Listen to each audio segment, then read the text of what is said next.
नमः सदसे नमः सदसस्पतये नमः सखीनां पुरोगाणां चक्षुषे नमो दिवे नमः पृथिव्यै सप्रथसभां मे गोपाय ये च सभ्याः सभासदः तानिन्द्रियावतः कुरु सर्वमायुरुपासताम् सच्चिदानन्दरूपाय विश्वोत्पत्त्यादिहेतवे तापत्रयविनाशाय श्रीकृष्णाय वयं नमः.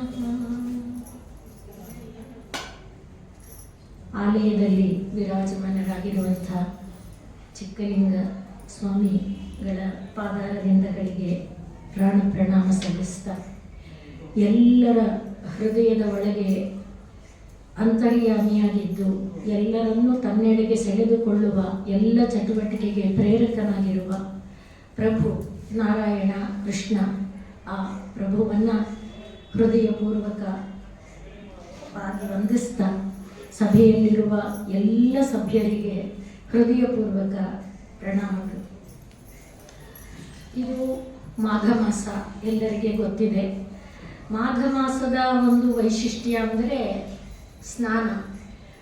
ಸ್ನಾನ ಯಾವುದರಲ್ಲಿ ಸ್ನಾನ, ಯಾವ ರೀತಿ ಸ್ನಾನ?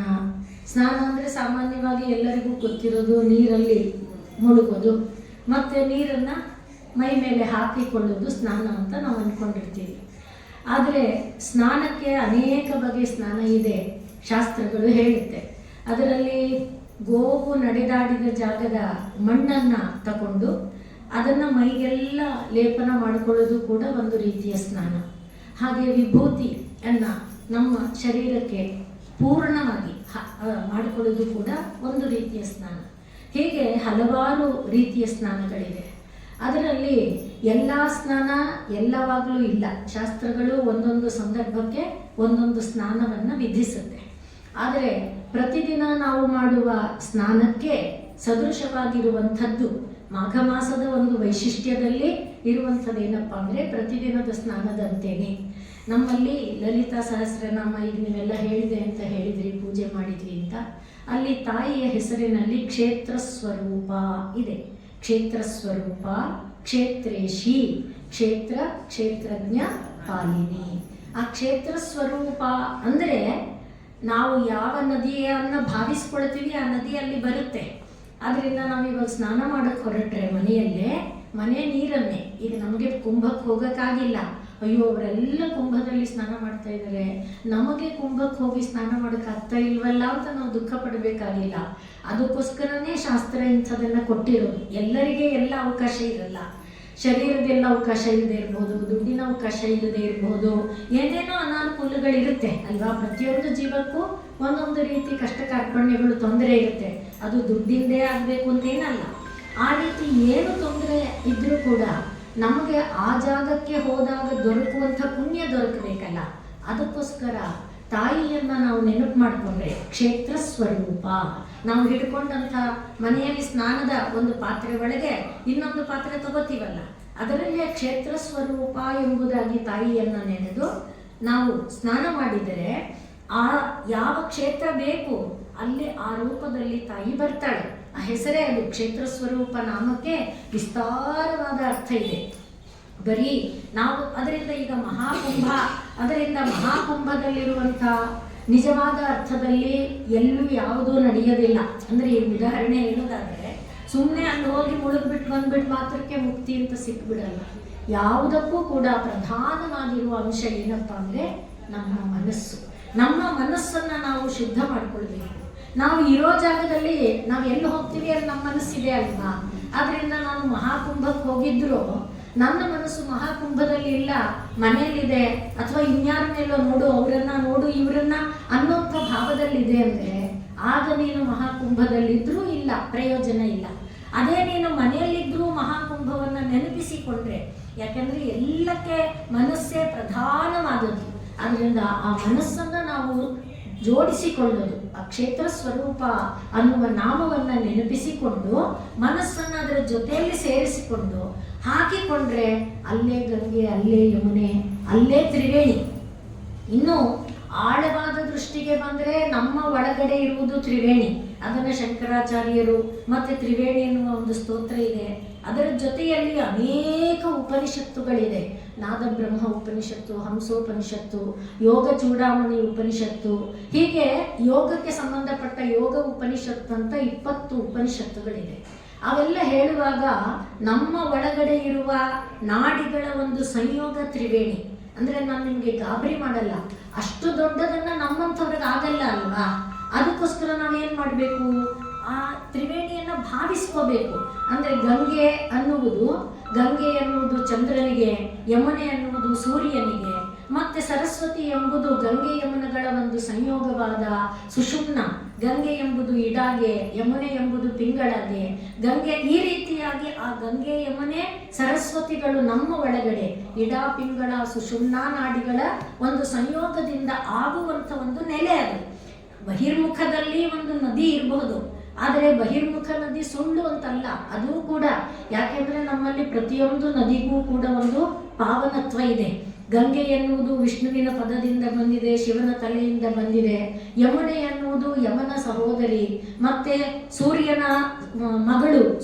ಮಗಳು.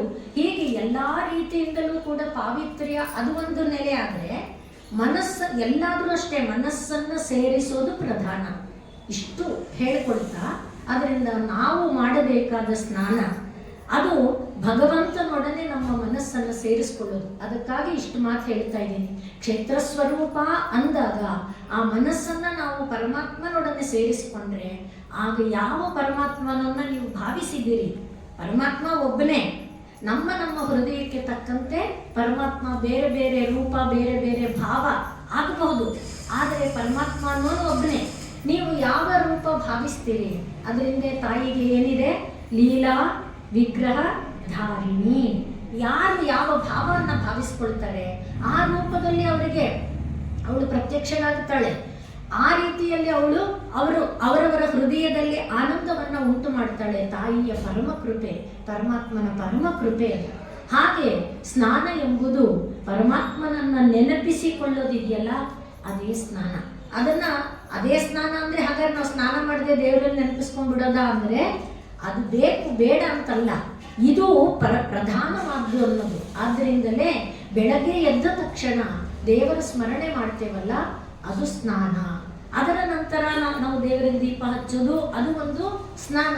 ದೇವರ ದೀಪ ಹಚ್ಚುತ್ತಿದ್ದಂತೆ ಮನೆಯೆಲ್ಲ ಮಂಗಳಮಯ ಆಗಿಬಿಡುತ್ತೆ. ಆನಂತರ ನೀವು ಏನು ಮಾಡಿದ್ರು ಇದೆಲ್ಲ ಶಾಸ್ತ್ರದಲ್ಲಿ ಹೇಳಿರುವಂಥ ಮಾತೇನೆ. ಹಾಗಾಗಿ ನಾವು ಈಗ ಪರಮಾತ್ಮನನ್ನು ನೆನೆಯೋದು ಸ್ನಾನ ಅಂದ್ವಲ್ಲ. ಮಾಘ ಮಾಸದ ಪಾವಿತ್ರ್ಯಕ್ಕೆ ಪರಮಾತ್ಮ ಅಂದಾಗ ನಾರಾಯಣ, ಅದ್ಯಾಕೆ ಬೇರೆ ಯಾರು ಯಾಕಾಗಬಾರ್ದು, ಚಿಕ್ಕಲಿಂಗ ಯಾಕಾಗಬಾರ್ದು, ಶಿವಲಿಂಗ ಆ ತರಹ ಅಲ್ಲ. ನಾರಾಯಣ ಶಬ್ದದಲ್ಲಿ ಇರೋದೇ ಎಲ್ಲ. ನರ ಅಂದರೆ ಮಾನವ ಮಾತ್ರರಾದವರು. ಮಾನವ ಮಾತ್ರರಾದವರು ಅಂದರೆ ಬರೀ ಮಾನವರಲ್ಲ, ಗಿಡಮೂಲಿಕೆಗಳು ಏನಿದೆ, ಮರಗಳೆಲ್ಲ ಏನಿದೆ, ಎಲ್ಲದರಲ್ಲೂ ನರಗಳಿದೆ. ನೀವು ಎಲೆ ನೋಡಿದರೆ ಎಲೆ ಹಿಂದೆ ಎಷ್ಟು ನರಗಳಿದೆ ಅಲ್ವೇ? ಮರಗಳಿಗೆ ಕೆಳಗಡೆ ಹೋದರೆ ಎಷ್ಟು ರಾಶಿ ಬೇರುಗಳಿದೆ, ಅವೆಲ್ಲ ನರಗಳೇ. ಬೇರೆ ಎತ್ತಿದ್ರೆ ಅಲ್ವೇ ಸೊಪ್ಪು ತೆಗಿತೀವಲ್ಲ ನಾವು, ಎಷ್ಟು ಬೇರು.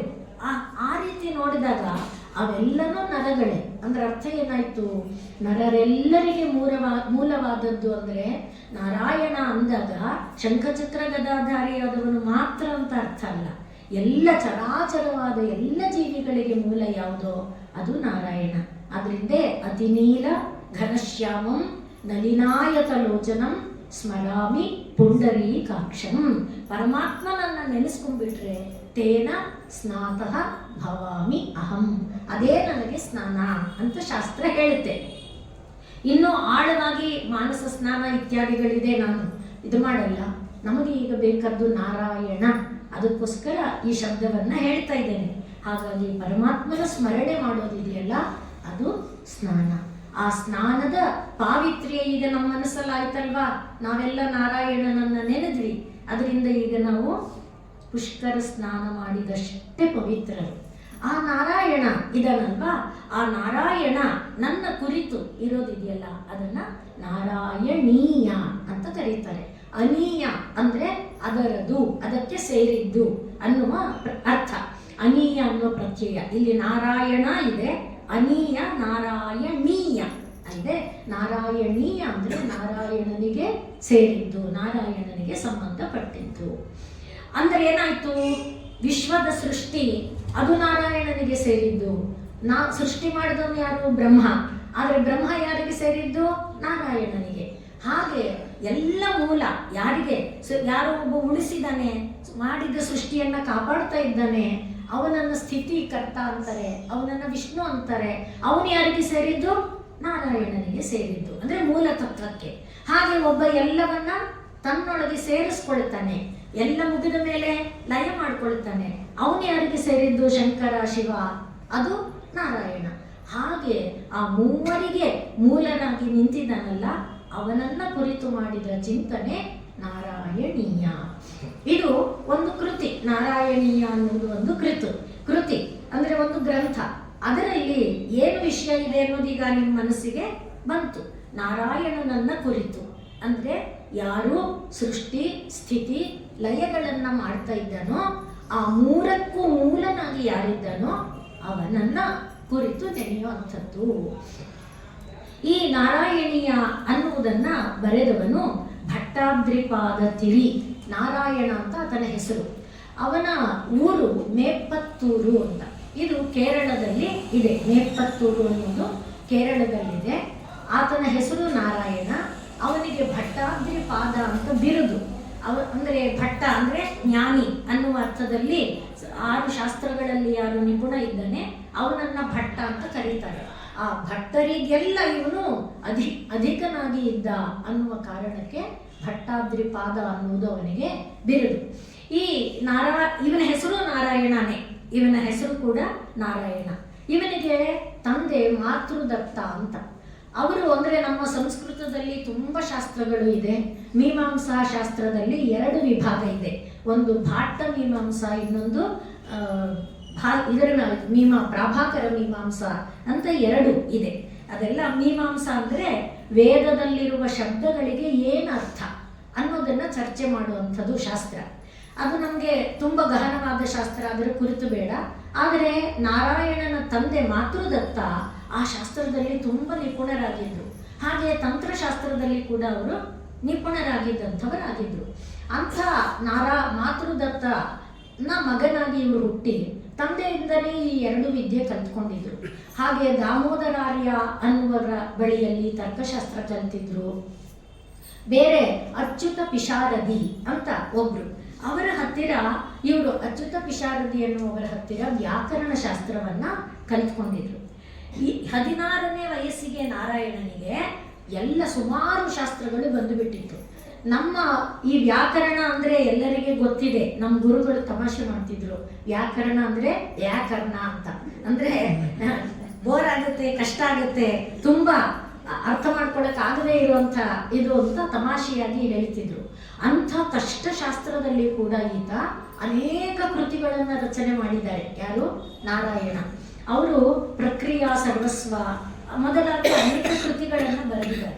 ನಮ್ಮ ಈ ಕಡೆ ಕರ್ನಾಟಕದಲ್ಲಿ ಭಟ್ಟೋಜಿ ದೀಕ್ಷಿತ ಅಂತ ಒಬ್ಬರು ನಮ್ಮ ಈ ವ್ಯಾಕರಣ ಶಾಸ್ತ್ರಕ್ಕೆ ಸಿದ್ಧಾಂತ ಕೌಮುದಿ ಅಂತ ಒಂದು ಪುಸ್ತಕ ಬರೆದಿದ್ದಾರೆ. ಅವರು ಆ ನಾರಾಯಣನನ್ನ ನೋಡಬೇಕು ಅಂತ ಕೇರಳಕ್ಕೆ, ಅಂದ್ರೆ ಅಷ್ಟು ಮಟ್ಟಿನ ಪ್ರಸಿದ್ಧಿ ಈ ನಾರಾಯಣ. ಈ ಎಲ್ಲ ಶಾಸ್ತ್ರದಲ್ಲಿ ಇಷ್ಟೆಲ್ಲ ಪಾಂಡಿತ್ಯ ಕೇವಲ 16 ವಯಸ್ಸಿಗೆ ವೇದದಲ್ಲಿ ಎಲ್ಲಾದ್ರಲ್ಲಿ ಮಾಧವಾಚಾರ್ಯ ಅನ್ನೋ ಹತ್ರ ವೇದ ಕಲಿತಾರೆ. ಹಾಗೆ ಎಲ್ಲ ಶಾಸ್ತ್ರದಲ್ಲಿ ಪಂಡಿತರಾಗ್ಬಿಟ್ರು. ಚಿಕ್ಕ ವಯಸ್ಸಿಗೆ ಎಲ್ಲ ಬಂದ್ರೆ ಸ್ವಲ್ಪ ಕೊಬ್ಬು ಜಾಸ್ತಿ ಆಗುತ್ತೆ ಅಲ್ವೇ? ಮನುಷ್ಯ ತಪ್ಪು ದಾರಿ ಹಿಡಿಯೋದಕ್ಕೆ ಅವಕಾಶಗಳಾಗುತ್ತೆ. ಅದು ಎಲ್ಲರಿಗೂ, ಇವ್ರಿಗೆ ಅವರಿಗೆ ಅಂತ ಏನು ಭೇದ ಇಲ್ಲ. ಹಾಗೆ ನಮ್ಮ ನಾರಾಯಣನಿಗೂ ಕೂಡ ಆ ರೀತಿ ತಪ್ಪು ದಾರಿಗೆ ಹೋಗುವ ಜೊತೆಯಲ್ಲಿ ತಾಯಿ ಹೆಸರಿಲ್ಲ ಆದ್ರಿಂದ ಬಹುಶಃ ತಾಯಿ ಸಣ್ಣದರಲ್ಲೇ ಹೋಗಿರ್ಬೋದು, ತಂದೆಯವರು ಕಾಲ ಆಗಿರ್ಬೋದು, ಒಟ್ಟಿನಲ್ಲಿ ಇವರನ್ನ ನಿಯಂತ್ರಣ ಮಾಡಿ ನಡೆಸೋರು ಕಾಣಲಿಲ್ಲ. ಹಾಗಾಗಿ ತಪ್ಪು ದಾರಿಗೆ ಬಿದ್ದು ಬಿಟ್ಟಿದ್ದಾರೆ. ಯಾವಾಗಲೂ ಕೂಡ ಈ ದರ್ಪ ಮತ್ತೆ ಅಹಂ ಇದೆಯಲ್ಲ, ಅದು ಮನುಷ್ಯನನ್ನ ಬೇಗ ಹಾಳು ಮಾಡಿಬಿಡುತ್ತೆ. ಹಾಗೆ ಹಾಳು ಮಾಡುವುದಕ್ಕೆ ಒಂದು ದೃಷ್ಟಾಂತವಾಗಿ ನಾವು ನೋಡೋದಾದ್ರೆ, ಕಹೋಳ ಅಂತ ಒಬ್ಬ ಋಷಿ, ಕಹೋಳ ಋಷಿಗೆ ಸುಜಾತ ಅಂತ ಪತ್ನಿ. ಅವರಿಗೆ ಸುಜಾತೆಗೆ ಗರ್ಭಗತವಾಗಿರುವಾಗಲೇ ಕಂದ ಕಹೋಳ ದೊಡ್ಡ ಜ್ಞಾನಿ, ಮಹಾ ಋಷಿ. ಅವರು ಒಂದು ಗುರುಕುಲವನ್ನ ನಡೆಸ್ತಿರ್ತಾರೆ. ಅಷ್ಟೊಂದು ಗುರುಕುಲ ನಡೆಸಬೇಕಂದ್ರೆ ಅನೇಕ ಶಾಸ್ತ್ರದಲ್ಲಿ ನೈಪುಣ್ಯ ಇರಬೇಕು. ಅಂಥವರು ಒಂದು ದಿವಸ ಪಾಠ ಮಾಡ್ತಾ ಇರುವಾಗ ಈ ಗರ್ಭದಲ್ಲಿರೋ ಮಗು ಹೇಳುತ್ತೆ, ಅಪ್ಪ ನೀನು ತಪ್ಪು ಹೇಳ್ತಾ ಇದೀಯಾ ಅಂತ. ಅವ್ರಿಗೆ ತುಂಬಾ ಕೋಪ ಬಂದ್ಬಿಡುತ್ತೆ.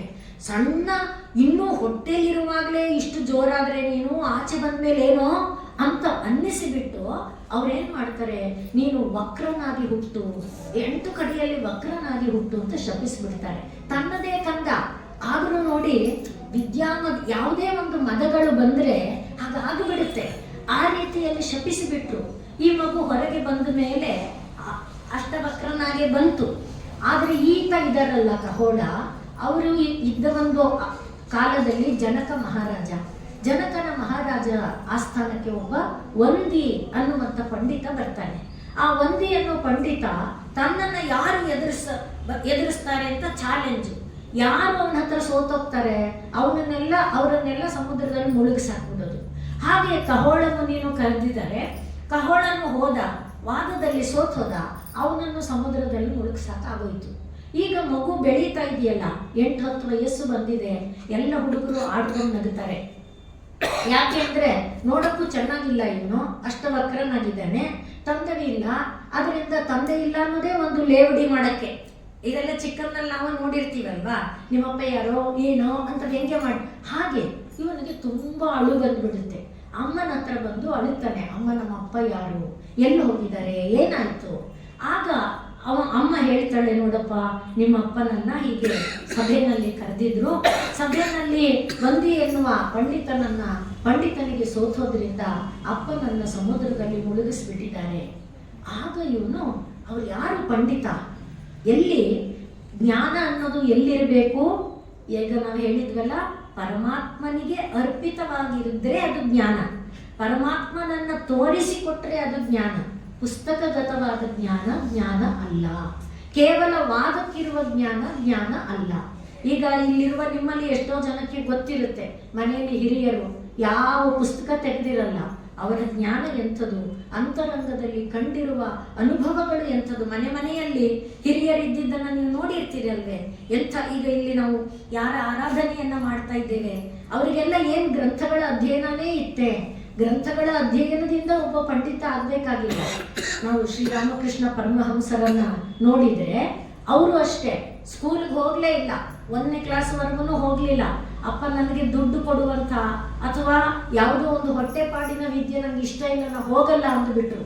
ಆದರೆ ಇವತ್ತು ನೋಡಿ, ಏನು ದೇಶಾಂತರಗಳಲ್ಲೆಲ್ಲ ಅವರನ್ನು ಕೊಂಡಾಡುವಂಥ ಮಠಗಳನ್ನು ಸ್ಥಾಪನೆ ಮಾಡಿ, ಅವರ ಜ್ಞಾನ ಅಂದ್ರೆ ಬರೀ ಸ್ಥಾಪನೆ ಮಾಡಿರೋದಲ್ಲ, ಅವರ ಅನುಭವ ಅದು ಯಾವುದದು, ಪರಮಾತ್ಮನನ್ನ ಕಂಡಿದ್ದು.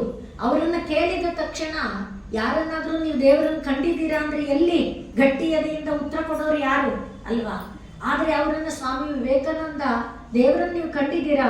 ಓ ಕಂಡಿದ್ದೇನೆ. ಅವರು ಕಂಡವರನ್ನೆಲ್ಲ ಪ್ರಶ್ನೆ ಮಾಡ್ತಿದ್ದಿದ್ದೆ ಅದು ಸ್ವಾಮಿ ವಿವೇಕಾನಂದ. ಎಲ್ಲರನ್ನೂ ಪ್ರಶ್ನೆ ಮಾಡ್ತಿದ್ದು, ದೇವರನ್ನು ನೋಡಿದ್ದೀರಾ? ಯಾರು ಉತ್ತರ ಕೊಡ್ಲಿಲ್ಲ. ಇವರು ಮಾತ್ರ ಓ ಕಂಡಿದ್ದೀನಿ, ನಿನ್ನನ್ನ ಹೇಗೆ ನೋಡ್ತಾ ಇದ್ದೀನಿ ಅಷ್ಟೇ, ಅಥವಾ ಅದಕ್ಕಿಂತ ಇನ್ನೂ ಸ್ಪಷ್ಟವಾಗಿ ಇನ್ನೂ ಚೆನ್ನಾಗಿ ದೇವರನ್ನ ನಾನು ನೋಡಿದ್ದೀನಿ ಅಂದ್ರೆ ಅಂತ. ಅದಕ್ಕೋಸ್ಕರ ಹೇಳ್ತೀನಿ. ಆದರೆ ಅವರ ಮಾತುಗಳನ್ನ ಕೇಳಿ ಎಲ್ಲ ಉದಾಹರಣೆಗಳು ಮೊದಲುಗೊಂಡು ಉಪನಿಷತ್ತಲ್ಲಿದೆ, ಭಾಗವತದಲ್ಲಿದೆ. ಅರೆ ಇವರೇನೂ ಓದೇ ಇಲ್ಲ. ನಾವು ಭಾಗವತ ಓದಿದಾಗ ಇದು ಹೇಗೆ ರಾಮಕೃಷ್ಣರು ಇದನ್ನ ಹೇಳಿದ್ರು, ಇದು ಹೇಗೆ ರಾಮಕೃಷ್ಣರು ಅದನ್ನ ಹೇಳಿದ್ರು ನಮ್ಗೆ ಅನ್ಸುತ್ತೆ. ಅಂದರೆ ನಾ ಹೇಳ್ತಿರೋದು ಶಾಸ್ತ್ರ ಅಲ್ಲ, ಜ್ಞಾನ ಅಂದ್ರೆ ಓದಿನಿಂದ ಅಲ್ಲ. ಇದಕ್ಕೆ ಮತ್ತೆ ಒಂದು ಭಾಗವತದ್ದೇ ಉದಾಹರಣೆ ಹೇಳ್ತೀನಿ. ನಾರಾಯಣೀಯದಿಂದ ಹೊರಗೆ ಹೋಗಿಲ್ಲ, ನಿಮ್ಮ ಮನಸ್ಸಿಗೆ ಗಟ್ಟಿಯಾಗಬೇಕು. ದೇವರು ಅನ್ನುವುದು ಭದ್ರ ಆಗಬೇಕೇ ಹೊರತು ಅಯ್ಯೋ ನಮಗೇನು ಗೊತ್ತು ನಾವು ಓದಿಲ್ಲ ಅನ್ನೋದು ಮುಖ್ಯ ಅಲ್ಲ. ಭಾಗವತದಲ್ಲಿ ಕೃಷ್ಣ ಕಂದ ತನ್ನ ಒಡನಾಡಿಗಳೊಡಗೂಡಿ ಕಾಡಿನಲ್ಲಿ ಕರುಗಳನ್ನು ಮೇಯಿಸ್ತಾ ತಿರುಗುವಂಥ ಕಾಲ. ಅಂಥ ಕಾಲದಲ್ಲಿ ಒಂದು ದಿವಸ ಮಕ್ಕಳು ಏನು ಬುದ್ಧಿ ತರಬೇಡಿ ಅಂತ ಕೃಷ್ಣ ಕೀಟ್ಲೆ ಬುದ್ಧಿ ಏನು ತರಬೇಡಿ ಅಂತ ಹೇಳಿಬಿಟ್ಟಿದ್ದಾನೆ. ಇವತ್ತು ಹುಡುಗರು ಹೊಟ್ಟೆಗೆ ಏನೂ ಇಲ್ಲ, ಬಿಸಿಲು ಭಯಂಕರ, ಈ ಕೃಷ್ಣ ಹಸುವಾಗ್ತಾ ಇದೆ ಕಣೋ, ಕೃಷ್ಣ ಹಸುವಾಗ್ತಾ ಇದೆ ಕಣೋ ಅಂತ ಗೋಳ್ತಾ ಇದ್ದಾರೆ, ಊಟ ತರಬೇಡ ಅಂತ ಹೇಳಿಬಿಟ್ಟಿದ್ದಾನಲ್ಲ. ಆಗ ಕೃಷ್ಣ ಅಂದ, ನೋಡಿ ಇಲ್ಲಿಂದ ಒಂದು ಅರ್ಧ ಕಿಲೋಮೀಟರ್ ಹೋಗಿ ಅಲ್ಲಿ ಯಾಗ ನಡೀತಾ ಇದೆ, ಆ ಯಜ್ಞ ನಡೀತಾ ಇರೋ ಜಾಗದಲ್ಲಿ ಭರ್ಜರಿ ಊಟ ಇದೆ, ಅಲ್ಲಿ ಹೋದ್ರೆ ಭರ್ಜರಿ ಊಟ ಸಿಕ್ಕುತ್ತೆ, ಹೋಗಿ ಅಂತ ಹೇಳಿದ ಕೃಷ್ಣ.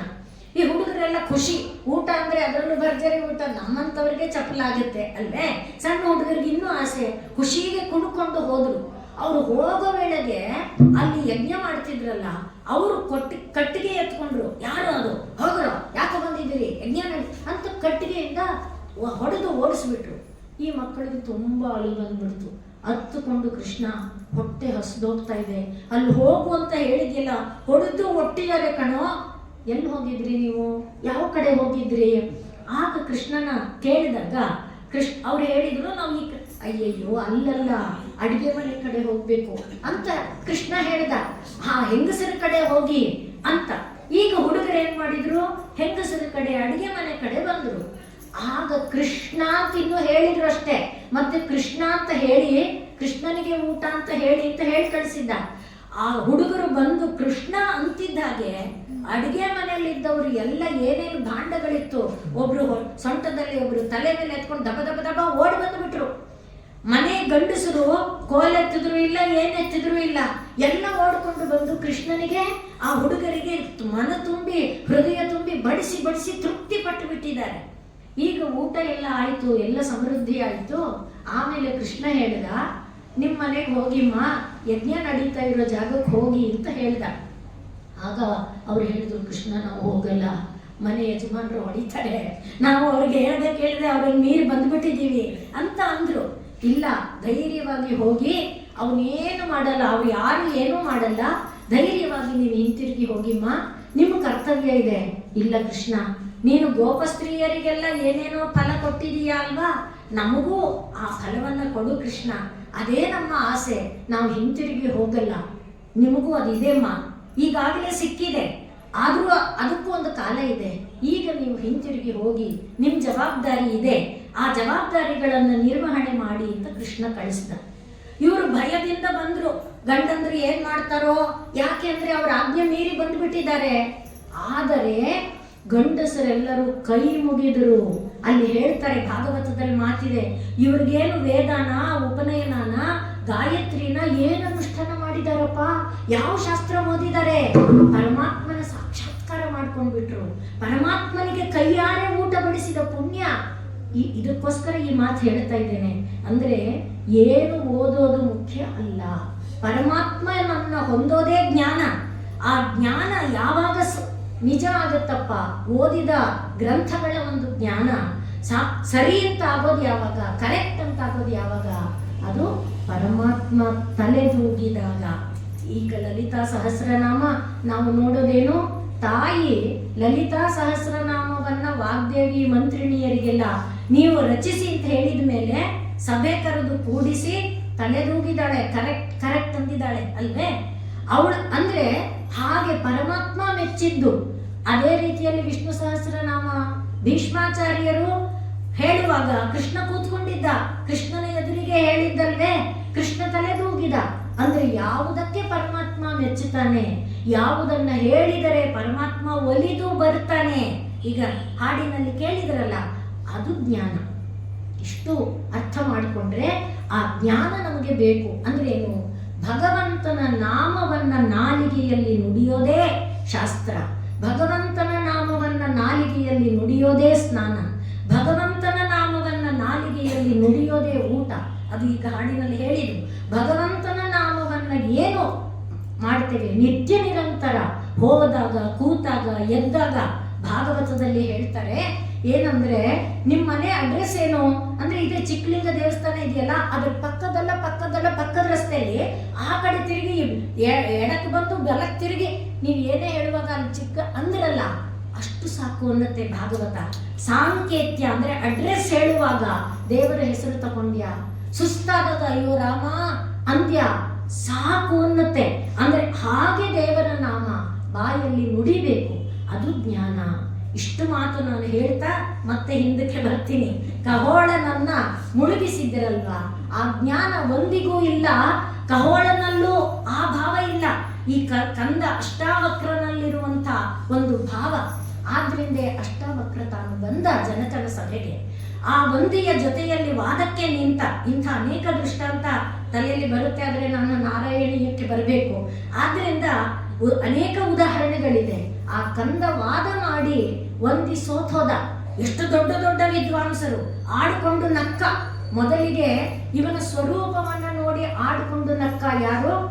ವಂದಿ. ಅದು ಜ್ಞಾನವೇ ಅಲ್ಲ. ಯಾರು ಜ್ಞಾನಿ ಅವನು ಒಳಗಿರುವ ಪದಾರ್ಥವನ್ನು ಗುರುತಿಸಬೇಕು, ಹೊರಗಿಂದನ್ನಲ್ಲ. ಹೊರಗಿನ ರೂಪ ನಮ್ಮದಲ್ಲ ಅಲ್ಲೇ. ಹೊರಗಿನ ರೂಪ ಯಾರನ್ನ ಆಶ್ರಯಿಸಿದೆ? ಭಗವಂತನನ್ನ. ಅವನು ಕೊಟ್ಟ ಕಣ್ಣು, ಅವನು ಕೊಟ್ಟು ಮೂಗು, ಅವನು ಕೊಟ್ಟು ಕಿವಿ, ಅವನು ಕೊಟ್ಟು ಅಲ್ವೇ. ನಾವು ಕೇಳ್ಕೊಂಡಿದ್ವಾ ದೇವ್ರೆ? ನಾವು ಕೇಳ್ಕೊಂಡ್ರೆ ಏನ್ ಕೇಳ್ತೀವಿ? ಸುಂದರವಾದ ಕಮಲದಂತ ಕಣ್ಕೊಡು, ನೀಳವಾದ ಸಂಪಿಗೆ ಅಲ್ವೇ. ನಾವು ಕೇಳ್ಕೊಂಡು ಬಂದಿಲ್ಲ, ಅದರಿಂದನೇ ನಮ್ಗೆ ಗುರ್ತು. ಅದರಿಂದ ಜ್ಞಾನಿಯಾದವನು ಹೊರ ರೂಪ ನೋಡುವುದಲ್ಲ, ಒಳಗಿರುವುದನ್ನ ನೋಡದೆ ಮೊದಲು ಆಡ್ಕೊಂಡಲ್ಲ, ಅಲ್ಲೇ ಗೊತ್ತು ವಂದಿ ಜ್ಞಾನಿ ಅಲ್ಲ. ಅಲ್ಲಿಂದ ವಂದಿಯ ಜೊತೆಯಲ್ಲಿ ಇವನು ವಾದದಲ್ಲಿ ಗೆದ್ದ ಮೇಲೆ ಅವನು ಆಡಿದ ಮಾತೆ ಒಂದೇ, ಜ್ಞಾನಿಯಾದವನು ಇನ್ನೊಬ್ಬ ಜ್ಞಾನಿಗೆ ಅಪಮಾನ ಮಾಡಬಾರದು. ಪರಮಾತ್ಮನನ್ನ ಅರಿಯದ ಮೇಲೆ ಅದು ಜ್ಞಾನವೇ ಅಲ್ಲ ಅನ್ನುವುದಾಗಿ ವಂದಿಗೆ ಹೇಳಿದ. ವಂದಿ ಕ್ಷಮೆ ಕೇಳಿದ ನಂತರ, ಆ ನಂತರ ಯಾರು ಯಾರನ್ನ ಸಮುದ್ರದಲ್ಲಿ ಮುಳುಗಿಸಿದ್ರೋ ಅವರನ್ನೆಲ್ಲ ಹೊರಗೆ ತಳ್ಕೊಂಡು ಬರುವ ಚೈತನ್ಯ ಯಾರದು? ಆ ಪುಟಾಣಿ ಕಂದನದು. ಮುಖ್ಯವಾಗಿ ಇಲ್ಲಿ ದರ್ಪ ಎಂಬುದು ಇದ್ದರೆ ಪರಮಾತ್ಮನ ಅರಿವು ನಮಗೆ ಬರಲ್ಲ.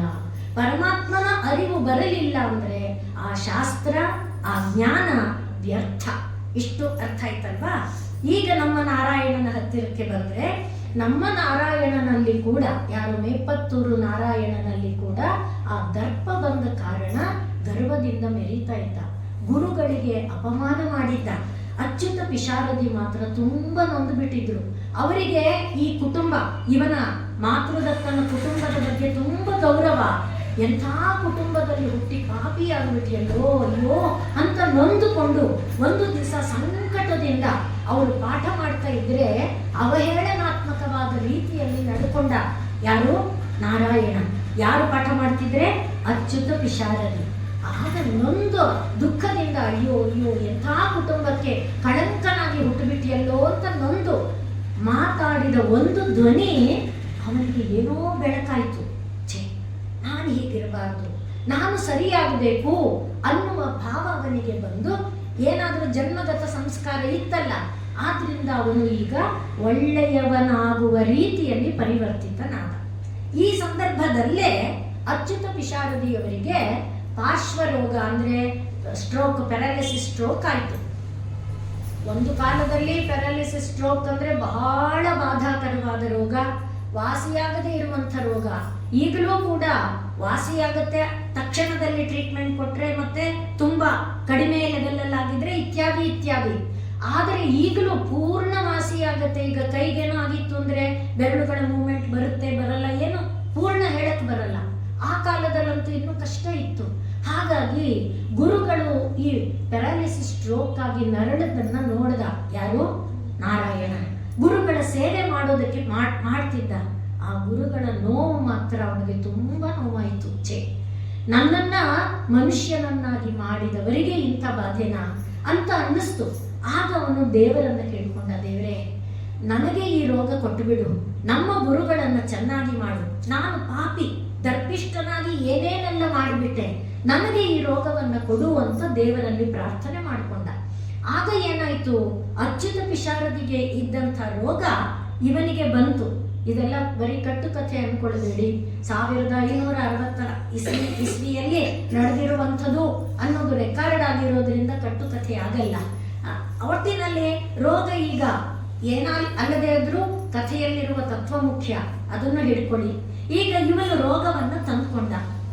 ಈಗ ಅವನೇನ್ ಮಾಡ್ದ, ತನ್ನ ಸ್ನೇಹಿತರಿಗೆ ನನ್ನನ್ನ ಕರ್ಕೊಂಡು ಹೋಗಿ ಗುರುವಾಯೂರು ಕ್ಷೇತ್ರದಲ್ಲಿರುವ ಅಪ್ಪನ ದೇವಾಲಯದಲ್ಲಿ ನನ್ನ ಬಿಟ್ಟುಬಿಡಿ ಅಂತ ಹೇಳ್ದ. ಈಗ ನಾವು ಗುರುವಾಯೂರಪ್ಪನ ಮಹಿಮೆಯನ್ನ ಸ್ವಲ್ಪ ಯೋಚನೆ ಮಾಡಿಕೊಳ್ಳೋಣ. ಗುರುವಾಯು ಅನ್ನೋದರಲ್ಲೇ ಎರಡು ಶಬ್ದ ಇದೆ, ಒಂದು ಗುರು, ಇನ್ನೊಂದು ವಾಯು. ಇದು ಅಲ್ಲಿ ಒಬ್ಬ ದೇವರಿದ್ದಾನಲ್ಲ, ನಾನು ನೋಡಿಲ್ಲ, ನೀವು ನೋಡಿಲ್ಲದೆ ಇದ್ರು ಮನಸ್ಸಿನೊಳಗೆ ಕಲ್ಪನೆ ಮಾಡಿಕೊಳ್ಳಿ. ಅದು ಪುಟಾಣಿ ಕಂದನ ಗಾತ್ರ, ಅಂದ್ರೆ ಉದ್ದ ಗಾತ್ರ ಅಷ್ಟೇ ಇದೆ, ಒಂದು 8 ವಯಸ್ಸಿನ ಮಗುವಿನ ಗಾತ್ರದಲ್ಲಿದೆ. ಒಂದು ಕಡೆಯಲ್ಲಿ ಶಂಖ ಮತ್ತು ಗದೆಯನ್ನ, ಇನ್ನೊಂದು ಕಡೆಯಲ್ಲಿ ಚಕ್ರ ಮತ್ತು ಪದ್ಮವನ್ನ ಹಿಡಿದಿದೆ. ಕಣ್ಣೊಳಗೆ ಚಿತ್ರ ಬರ್ತಿದ್ಯಾ? ಅದು ಎಲ್ಲಿನದಪ್ಪ ಅಂತ ಕೇಳಿದ್ರೆ, ಹಿಂದೆ ಈ ಯಾರು ದ್ವಾರಕಾ ನಗರದಲ್ಲಿ ಕೃಷ್ಣನ ಜನ್ಮ ಆದ್ಮೇಲೆ ಕೃಷ್ಣ ಏನ್ ಮಾಡ್ದ, ನಂದನ ಮನೆಗೆ ಬಂದ್ಬಿಟ್ಟ ಅಲ್ವಾ, ನಿಮ್ಗೆಲ್ಲ ಕಥೆ ಗೊತ್ತಿದೆ. ಹಾಗೆ ಬಂದ್ಬಿಟ್ಟ ಮೇಲೆ ವಸುದೇವ ದೇವಕಿಗೆ ನಮ್ಮ ಕಂದನನ್ನ ನೋಡೋ ಭಾಗ್ಯ ನಮ್ಗಿಲ್ವೇ ಅಂತ ದುಃಖ. ಅದಕ್ಕೋಸ್ಕರ ಬ್ರಹ್ಮ ಏನ್ ಮಾಡಿದಂತೆ, ತನ್ನ ಹತ್ರ ಇದ್ದ ಮೂರ್ತಿಯನ್ನ ವಸುದೇವ ದೇವಕಿಯರಿಗೆ ಕೊಟ್ಬಿಟ್ಟು, ಇದನ್ನ ನೀವು ನೋಡ್ಕೊಳ್ತಾ ನಿಮ್ಮ ಕೃಷ್ಣನನ್ನ ನೆನಪು ಮಾಡ್ಕೊಳ್ತಾ ಇರಿ ಅಂತ ಕೊಟ್ಟನಂತೆ. ಈ ಬ್ರಹ್ಮನಿಗೆ ಈ ದೇವರು ಎಲ್ಲಿಂದ ಬಂತು ಅಂದ್ರೆ, ಬ್ರಹ್ಮನಿಗೆ ಪರಮಾತ್ಮ ಸೃಷ್ಟಿ ಕೆಲಸ ಮಾಡ್ಬೇಕಲ್ಲ, ಸೃಷ್ಟಿ ಕೆಲಸ ಮಾಡುವಾಗ ನೋಡಪ್ಪ ಈ ಮೂರ್ತಿಯನ್ನ ಕಣ್ಮನದೊಳಗೆ ತುಂಬಿಕೊಂಡು ಸೃಷ್ಟಿ ಕಾರ್ಯ ಮಾಡು ಅಂತ ಪರಮಾತ್ಮ ನಾರಾಯಣ ಬ್ರಹ್ಮನಿಗೆ ಈ ಮೂರ್ತಿಯನ್ನ ಕೊಟ್ಟಿದ್ದಾನೆ. ಆ ಮೂರ್ತಿಯನ್ನ ಬ್ರಹ್ಮ ತಾನಿಟ್ಟುಕೊಂಡಿದ್ದ. ಅದನ್ನ ವಸುದೇವ ದೇವಕಿ ಅಂದ್ರೆ ಅವರು ತಪಸ್ಸು ಮಾಡಿದ್ದಾರೆ, ದೇವರನ್ನ ಮಗುವಾಗಿ ಹೊಂದಬೇಕು ಅಂತ ತಪಸ್ಸು ಮಾಡಿದ್ದಾರೆ. ಅದರಲ್ಲಿ ಮೊದಲ ಜನ್ಮ ಸುತಪ ಮತ್ತು ಪೃಷ್ಣಿ ಅಂತ. ಆಗ ಅವರು ಪರಮಾತ್ಮನನ್ನು ಮಗುವಾಗಿ ಹೊಂದೋಕೆ ತಪಸ್ಸು ಮಾಡಿದ್ದಾರೆ. ಆಗ ಪರಮಾತ್ಮ ಅವರಿಗೆ ಪೃಷ್ಣಿ ಗರ್ಭ ಅಂತ ಹುಟ್ಟಿದಾನೆ. ಅದಾದ ಮೇಲೆ ಅವರ ತಪಸ್ಸಿಗೆ ಫಲ ಇನ್ನೂ ತುಂಬಾ ಇತ್ತು. ಆದ್ರಿಂದ ಕಶ್ಯಪ ಮತ್ತು ಅದಿತಿಯರಿಗೆ ವಾಮನ ರೂಪದಲ್ಲಿ ಮಗುವಾಗಿ ಪರಮಾತ್ಮ ಬಂದಿದ್ದಾನೆ. ಇನ್ನೂ ಅವರ ಫಲ ಇತ್ತು, ಅವರೇ ವಸುದೇವ ದೇವಕಿ. ಇದೆಲ್ಲ ನಾರಾಯಣೀಯ ಕಥೆನೇ, ನಾನು ಅದನ್ನ ಬೇರೆ ರೂಪದಲ್ಲಿ ಹೇಳ್ತಾ ಇದ್ದೇನೆ. ಹಾಗೆ ಆ ವಸುದೇವ ದೇವಕಿಯರು ಈಗ ಯಾರು, ಸುತಪ ಮತ್ತು ಪೃಷ್ಣಿ, ಅವರು ತಪಸ್ಸು ಮಾಡಿರುವುದರ ಫಲದಿಂದ ಪರಮಾತ್ಮನನ್ನ ಮಗುವಾಗಿ ಪಡೆದಿದ್ದಾರೆ. ಆದರೆ ಪರಮಾತ್ಮನನ್ನ ಮಗುವಿನ ಲೀಲೆಗಳನ್ನ ನೋಡೋ ಪುಣ್ಯ ಯಾಕೆ ಅಂದ್ರೆ ಅವ್ರು ಕೇಳಿದಷ್ಟೇ ಅಂತೆ, ನೀನ್ ನಮಗೂ ಮಗುವಾಗಬೇಕು ಅಂತ. ಅದೇ ಈ ನಂದ ಮತ್ತೆ ಯಶೋದೆ ಇದ್ದಾರಲ್ಲ, ಅವರು ತಪಸ್ಸು ಮಾಡಿದ್ದಾರೆ, ನಿನ್ನ ಬಾಲ್ಯ ಲೀಲೆ ನೋಡಿ ಆನಂದಿಸಬೇಕು ಅಂತ ಅವರು ವರ ಕೇಳಿದ್ರಂತೆ. ಆದ್ರಿಂದ ಪರಮಾತ್ಮ ಅವರಿಗೆ ಅದನ್ನ ಕೊಟ್ಟ, ಇವರಿಗೆ ಇದನ್ನ ಕೊಟ್ಟ. ಆದ್ರೂ ನಷ್ಟ ಮಾಡಲಿಲ್ಲ. ಏನು ಮಾಡಿದ, ಈ ಮಗುವನ್ನ ಬ್ರಹ್ಮನ ಮೂಲಕ ಕೊಟ್ಟ. ಈಗೇನಾಯ್ತು, ವಸುದೇವ ಇದೆಲ್ಲ ಆಯ್ತು. ಈಗ ಇದು ಏನು ದ್ವಾಪರ ಯುಗ ಮುಗಿತಾ ಬಂದು ಎಲ್ಲ ಲಯ ಆಯ್ತಲ್ಲ. ಲಯ ಆದಾಗ ಸಮುದ್ರದಲ್ಲಿ ದ್ವಾರಕ ಮುಳುಗೋಯ್ತು. ಅದು ಎಲ್ಲರಿಗೆ ನಿಮ್ಗೆಲ್ಲ ಗೊತ್ತಿರುವಂತ ಕಥೆ. ಹಾಗೆ ದ್ವಾರಕ್ಕೆ ಮುಳುಗಿ ಹೋದ ಮೇಲೆ ಪರಮಾತ್ಮ ನಾರಾಯಣ ಹೇಳಿದಂತೆ ಆ ದೇವರನ್ನು ಬಿಡಬಾರ್ದು. ಯಾವ ದೇವರು ಬ್ರಹ್ಮನಿಂದ ಈ ರೀತಿ ಎಲ್ಲ ಬಂದಿದೆಯಲ್ಲ, ಆ ದೇವರನ್ನ ಬಿಡಬಾರ್ದು. ಸಮುದ್ರದಿಂದ ಅದು ತೇಲಿಕೊಂಡು ಮೇಲೆ ಬರುತ್ತೆ. ಬೃಹಸ್ಪತಿಯನ್ನ ಕರೆದು, ಹೋಗಪ್ಪ ನೀನು ಅದನ್ನ ತಗೋ. ಮತ್ತೆ ಅದು ಸುಲಭವಾಗಿ ಎತ್ತಕ್ಕಾಗಲ್ಲ, ನೋಡೋದಕ್ಕೆ ಪುಟಾಣಿ. ನಮಗೆ ಅನುಭವ ಇದೆ, 20 kg ಆಗಲಿ ನಮ್ದೇ ಕಂದ 10 kg ಮಗು ಅಲ್ಲದೆ, ನಿದ್ದೆ ಮಾಡ್ಬಿಟ್ರೆ ಅಂತೂ ಎತ್ತಕ್ಕಾಗಲ್ಲ, ತೂಕ ಆಗುತ್ತೆ ತಾನೆ. ಆ ರೀತಿಯಲ್ಲಿ ಅದ್ರ ಪರಮಾತ್ಮನ ವಿಗ್ರಹ ತುಂಬಾ, ಅದು ವಿಗ್ರಹ ಮತ್ತೆ ಪರಮಾತ್ಮನ ಶಕ್ತಿ ತುಂಬಿದ ವಿಗ್ರಹ. ಹಾಗಾಗಿ ವಾಯುವನ್ನು ಕಳಿಸಿದಂತೆ, ಹೋಗಪ್ಪ ನೀನು ಮತ್ತೆ ಗುರು ಇಬ್ರು ಹೋಗಿ ಅದನ್ನ ಒಂದು ಜಾಗದಲ್ಲಿ ಭೂಮಿಯ ಜನರಿಗೆ ಅನುಗ್ರಹ ಮಾಡಬೇಕು. ಆದ್ರಿಂದಲೇ ಇದನ್ನ ಅರ್ಚಾರೂಪ ಅಂತ ಕರೀತಾರೆ. ಪರಮಾತ್ಮ 5 ರೂಪದಲ್ಲಿ, ಪರ, ವಿಭವ, ಅಂತರ್ಯಾಮಿ, ಅರ್ಚ ಅನ್ನುವ ರೂಪದಲ್ಲಿ ಅವನು ಲೋಕವನ್ನ ಅನುಗ್ರಹ ಮಾಡೋದಕ್ಕೆ ಬರ್ತಾನೆ. ಹಾಗೆ ಲೋಕದಲ್ಲಿ ಇವತ್ತಿಗೂ ಕೂಡ ನೋಡಿ, ಗುರುವಾಯೂರಿನಲ್ಲಿ ಹರಕೆ ಹೊತ್ತದ್ದು ಮಹಿಮೆಗಳು ತುಂಬಾ ಇದೆ. ಪ್ರಸಿದ್ಧವಾಗಿರುವಂಥದ್ದು ಇತ್ತೀಚೆಗೆ ಹೋಯ್ತಲ್ಲ ಆನೆ, ಕೇಶವ ಅನ್ನುವ ಆನೆ, ಎಲ್ಲರಿಗೆ ಅದು ಗೊತ್ತಿದೆ. ಆನೆ ಅವನನ್ನ ಪರಮಾತ್ಮನನ್ನ ಹೊರಬೇಕು. ಅದಕ್ಕೋಸ್ಕರ ಏಕಾದಶಿ ಉಪವಾಸ ಆನೆ ಮಾಡೋದು ಅಂದ್ರೆ ಏನು. ಮತ್ತೆ ಯಾವ ಆನೆ ಓಡಿ ಸ್ಪರ್ಧೆಯಲ್ಲಿ ಮೊದಲು ಬರುತ್ತೆ, ಆ ಆನೆಗೆ ಮಾತ್ರ ಪರಮಾತ್ಮನನ್ನ ಹೊತ್ತು ಬರೋದು ಇರುವಂತ ಒಂದು ಅಭ್ಯಾಸ. ಅದರಂತೆ ಪ್ರತಿ ವರ್ಷ ಮಾಡಿದೆ. ಈಗ ಇದಕ್ಕೆ ವಯಸ್ಸಾಯ್ತು, ಇದನ್ನ ನಾವು ಇದರ ಮೇಲೆ ದೇವರನ್ನು ಇಟ್ಬಿಡೋದು, ಅಕಸ್ಮಾತ್ ದಾರಿಯಲ್ಲಿ ಇದು ಕುಸಿದು ಪ್ರಾಣ ಹೋಗ್ಬಿಡೋದು, ಅವಾಗ ಎಲ್ಲ ಮೈಲಿಗೆ ಆಗುತ್ತೆ, ಇದೆಲ್ಲ ನಡಿಬೇಕಾಗುತ್ತೆ, ಬೇಡ ಅಂತ ಸಮಿತಿಯವರು ನಿರ್ಣಯ ಮಾಡಿದರೆ ಅದು ಗೊತ್ತಾಗ್ಬಿಡ್ತು ಆನೆಗೆ. ಅದೇನು ಮಾಡ್ತು, ಕಟ್ಟಾಕ್ಬಿಟ್ಟಿದ್ದಾರೆ. ಈ ಉತ್ಸವ ರೆಡಿ ಆಗ್ಬೇಕು, ದೂರದಲ್ಲಿ ಎಷ್ಟೋ ಮೈಲಿಗಳ ಆಚೆ ಕಟ್ಟಿದ್ದಾರೆ ಅದನ್ನ. ಆದರೆ ಅದು ಇವರು ವ್ರತ ವ್ಯವಸ್ಥೆ ಮಾಡ್ತಾ ಇದ್ರೆ ಉತ್ಸವಕ್ಕೆ ಆ ಸರಪಳಿಯನ್ನ ಕಡ್ಕೊಂಡು ಆ ದೇವರನ್ನ ಯಾವಾಗ ಆನೆ ಮೇಲೆ ಕೂಡಿಸ್ಬೇಕು ಆ ಸಮಯಕ್ಕೆ ಸರಿಯಾಗಿ ಓಡಿ ಬಂದು ತನ್ನ ಭುಜವನ್ನ ಕೊಟ್ಟಿದೆ. ಆದರೆ ತನ್ನ ಮೇಲೆ ಅದನ್ನ ಕೂಡಿಸಿಕೊಂಡು ಪರಮಾತ್ಮನನ್ನ ಕರ್ಕೊಂಡು ಪೂರ್ಣ ರಥ ಮುಗಿಸಿದ ಮೇಲೆ, ಉತ್ಸವ ಮುಗಿಸಿದ ಮೇಲೆ ದೇವರನ್ನ ಇಳಿಸಿ ದೇವಾಲಯದ ಒಳಗೆ ಕೂಡಿಸಿದ ನಂತರ ದೇವಾಲಯದಿಂದ ಹೊರಗೆ ಬಂದು 1 ಕಿಲೋಮೀಟರ್ ದೂರ ಬಂದು ದೇವಾಲಯಕ್ಕೆ ಮುಖ ಮಾಡಿ ತನ್ನ ಸೊಂಡಿಲನ್ನ ನೆಲಕ್ಕೆ ಇಟ್ಟು ಇದನ್ನ ಗಾಡೆಯನ್ನ ಆ ದಂತವನ್ನ ಭೂಮಿಗೆ ಹುದುಗಿಸಿ ಪರಮಾತ್ಮನನ್ನೇ ನೆನೀತ ಪ್ರಾಣ ಬಿಟ್ಟಿದೆ. ಇವತ್ತು ಅಲ್ಲಿ ಗುರುವಾಯೂರಿನಲ್ಲಿ ದೊಡ್ಡ ಆನೆಯನ್ನ, ಕೇಶವ ಆನೆಯನ್ನ ಇಟ್ಟಿದ್ದಾರೆ ದೇವಾಲಯದಲ್ಲಿ. ಅಂದ್ರೆ ಅಷ್ಟು ಮಹಿಮೋನ್ನತ. ಇವತ್ತು ಅಲ್ಲಿ ಶಕ್ತಿ ಇದೆ. ಎಷ್ಟು ಜನರದು ಈ ನಾರಾಯಣೀಯ ಕೇಳಿದ್ರೇನೆ ಸಾಕು ಅಂತ ಹೇಳ್ತಾರೆ. ಯಾರ ಯಾವ ರೋಗಗಳನ್ನು ನಿವಾರಣೆ ಮಾಡಬಲ್ಲ, ಏನೇನು ಫಲವನ್ನು ಕೊಡಬಲ್ಲ ಶಕ್ತಿ ಆ ವಿಗ್ರಹದಲ್ಲಿದೆ. ಯಾಕೆ ಅಂದ್ರೆ ಪರಮಾತ್ಮ ತಾನು ತನ್ನ ಮುದ್ರೆಯನ್ನ ಅಲ್ಲಿ ಇಟ್ಟು ಅದನ್ನು ಕಳಿಸ್ಕೊಟ್ಟಿದ್ದಾನೆ. ಆದ್ರಿಂದ ಗುರು ಮತ್ತು ವಾಯು ಇಬ್ಬರಿಗೆ ಆಜ್ಞೆ ಮಾಡಿದ. ಅವರಿಬ್ಬರು ಬರೋವಲ್ಲಿ ಸಮುದ್ರದ ಮೇಲಕ್ಕೆ ವಿಗ್ರಹ ತೇಲಿಕೊಂಡು ಬಂತು. ಅವರಿಬ್ಬರು ಬಂದ್ರು. ಆ ವಿಗ್ರಹವನ್ನ ತಗೊಂಡು ಎಲ್ಲಿ ಪ್ರತಿಷ್ಠಾಪನೆ ಮಾಡೋದು? ಪರಮಾತ್ಮ ಅದನ್ನು ಹೇಳಿಲ್ವೇ? ಆ ವೇಳೆಗೆ ಕಶ್ಯಪರು ನೆನಪಾದ್ರು. ಯಾಕೆ ಅಂದ್ರೆ ಇಡೀ ಭೂಮಂಡಲ ಕಶ್ಯಪರದು. ಆದ್ರಿಂದ ಕಶ್ಯಪರನ್ನ ಕೇಳಿದರೆ ಅವರು ಹೇಳಿದ್ರು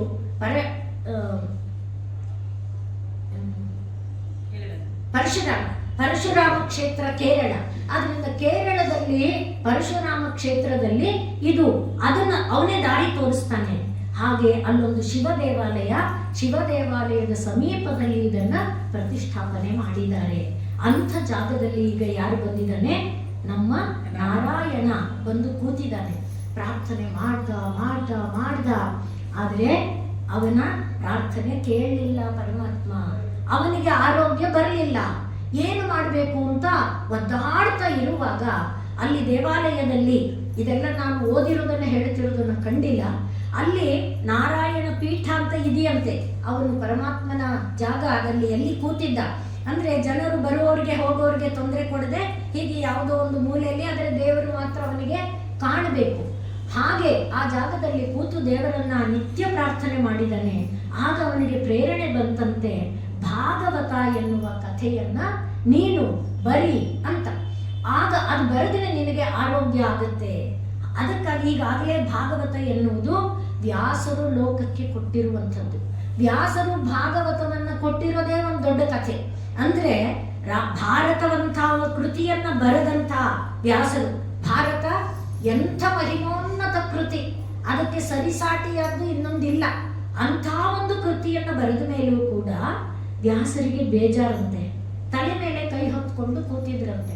ಆಗ ನಾರದರು ಬಂದು, ಯಾಕೆ ವ್ಯಾಸರೇ, ಏನ್ ತೊಂದರೆ ಅಂತ ಕೇಳಿದ್ರಂತೆ. ಆಗ ವ್ಯಾಸರು ಹೇಳಿದ್ರು, ನೋಡಪ್ಪ, ಭಾರತದಂಥ ಕೃತಿಯನ್ನ ಲೋಕಕ್ಕೆ ಕೊಟ್ಟೆ, ಕೈ ಮೇಲೆತ್ತಿ ಕೂಗಿ ಹೇಳಿದೆ, ಧರ್ಮವನ್ನ ಪರಿಪಾಲನೆ ಮಾಡ್ರಪ್ಪ ಎಂಬುದಾಗಿ. ಆದರೂ ನನ್ನ ಮನಸ್ಸಿಗೆ ಸಮಾಧಾನ ಆಗ್ತಾ ಇಲ್ಲ. ಲೋಕದಲ್ಲಿ ಧರ್ಮ ಪ್ರತಿಷ್ಠಾಪನೆ ಮಾಡೋದಕ್ಕೋಸ್ಕರನೇ ಈ ಕೃತಿಯನ್ನ ರಚನೆ ಮಾಡಿದೆ, ಆದರೂ ತೃಪ್ತಿ ಆಗ್ತಿಲ್ಲ.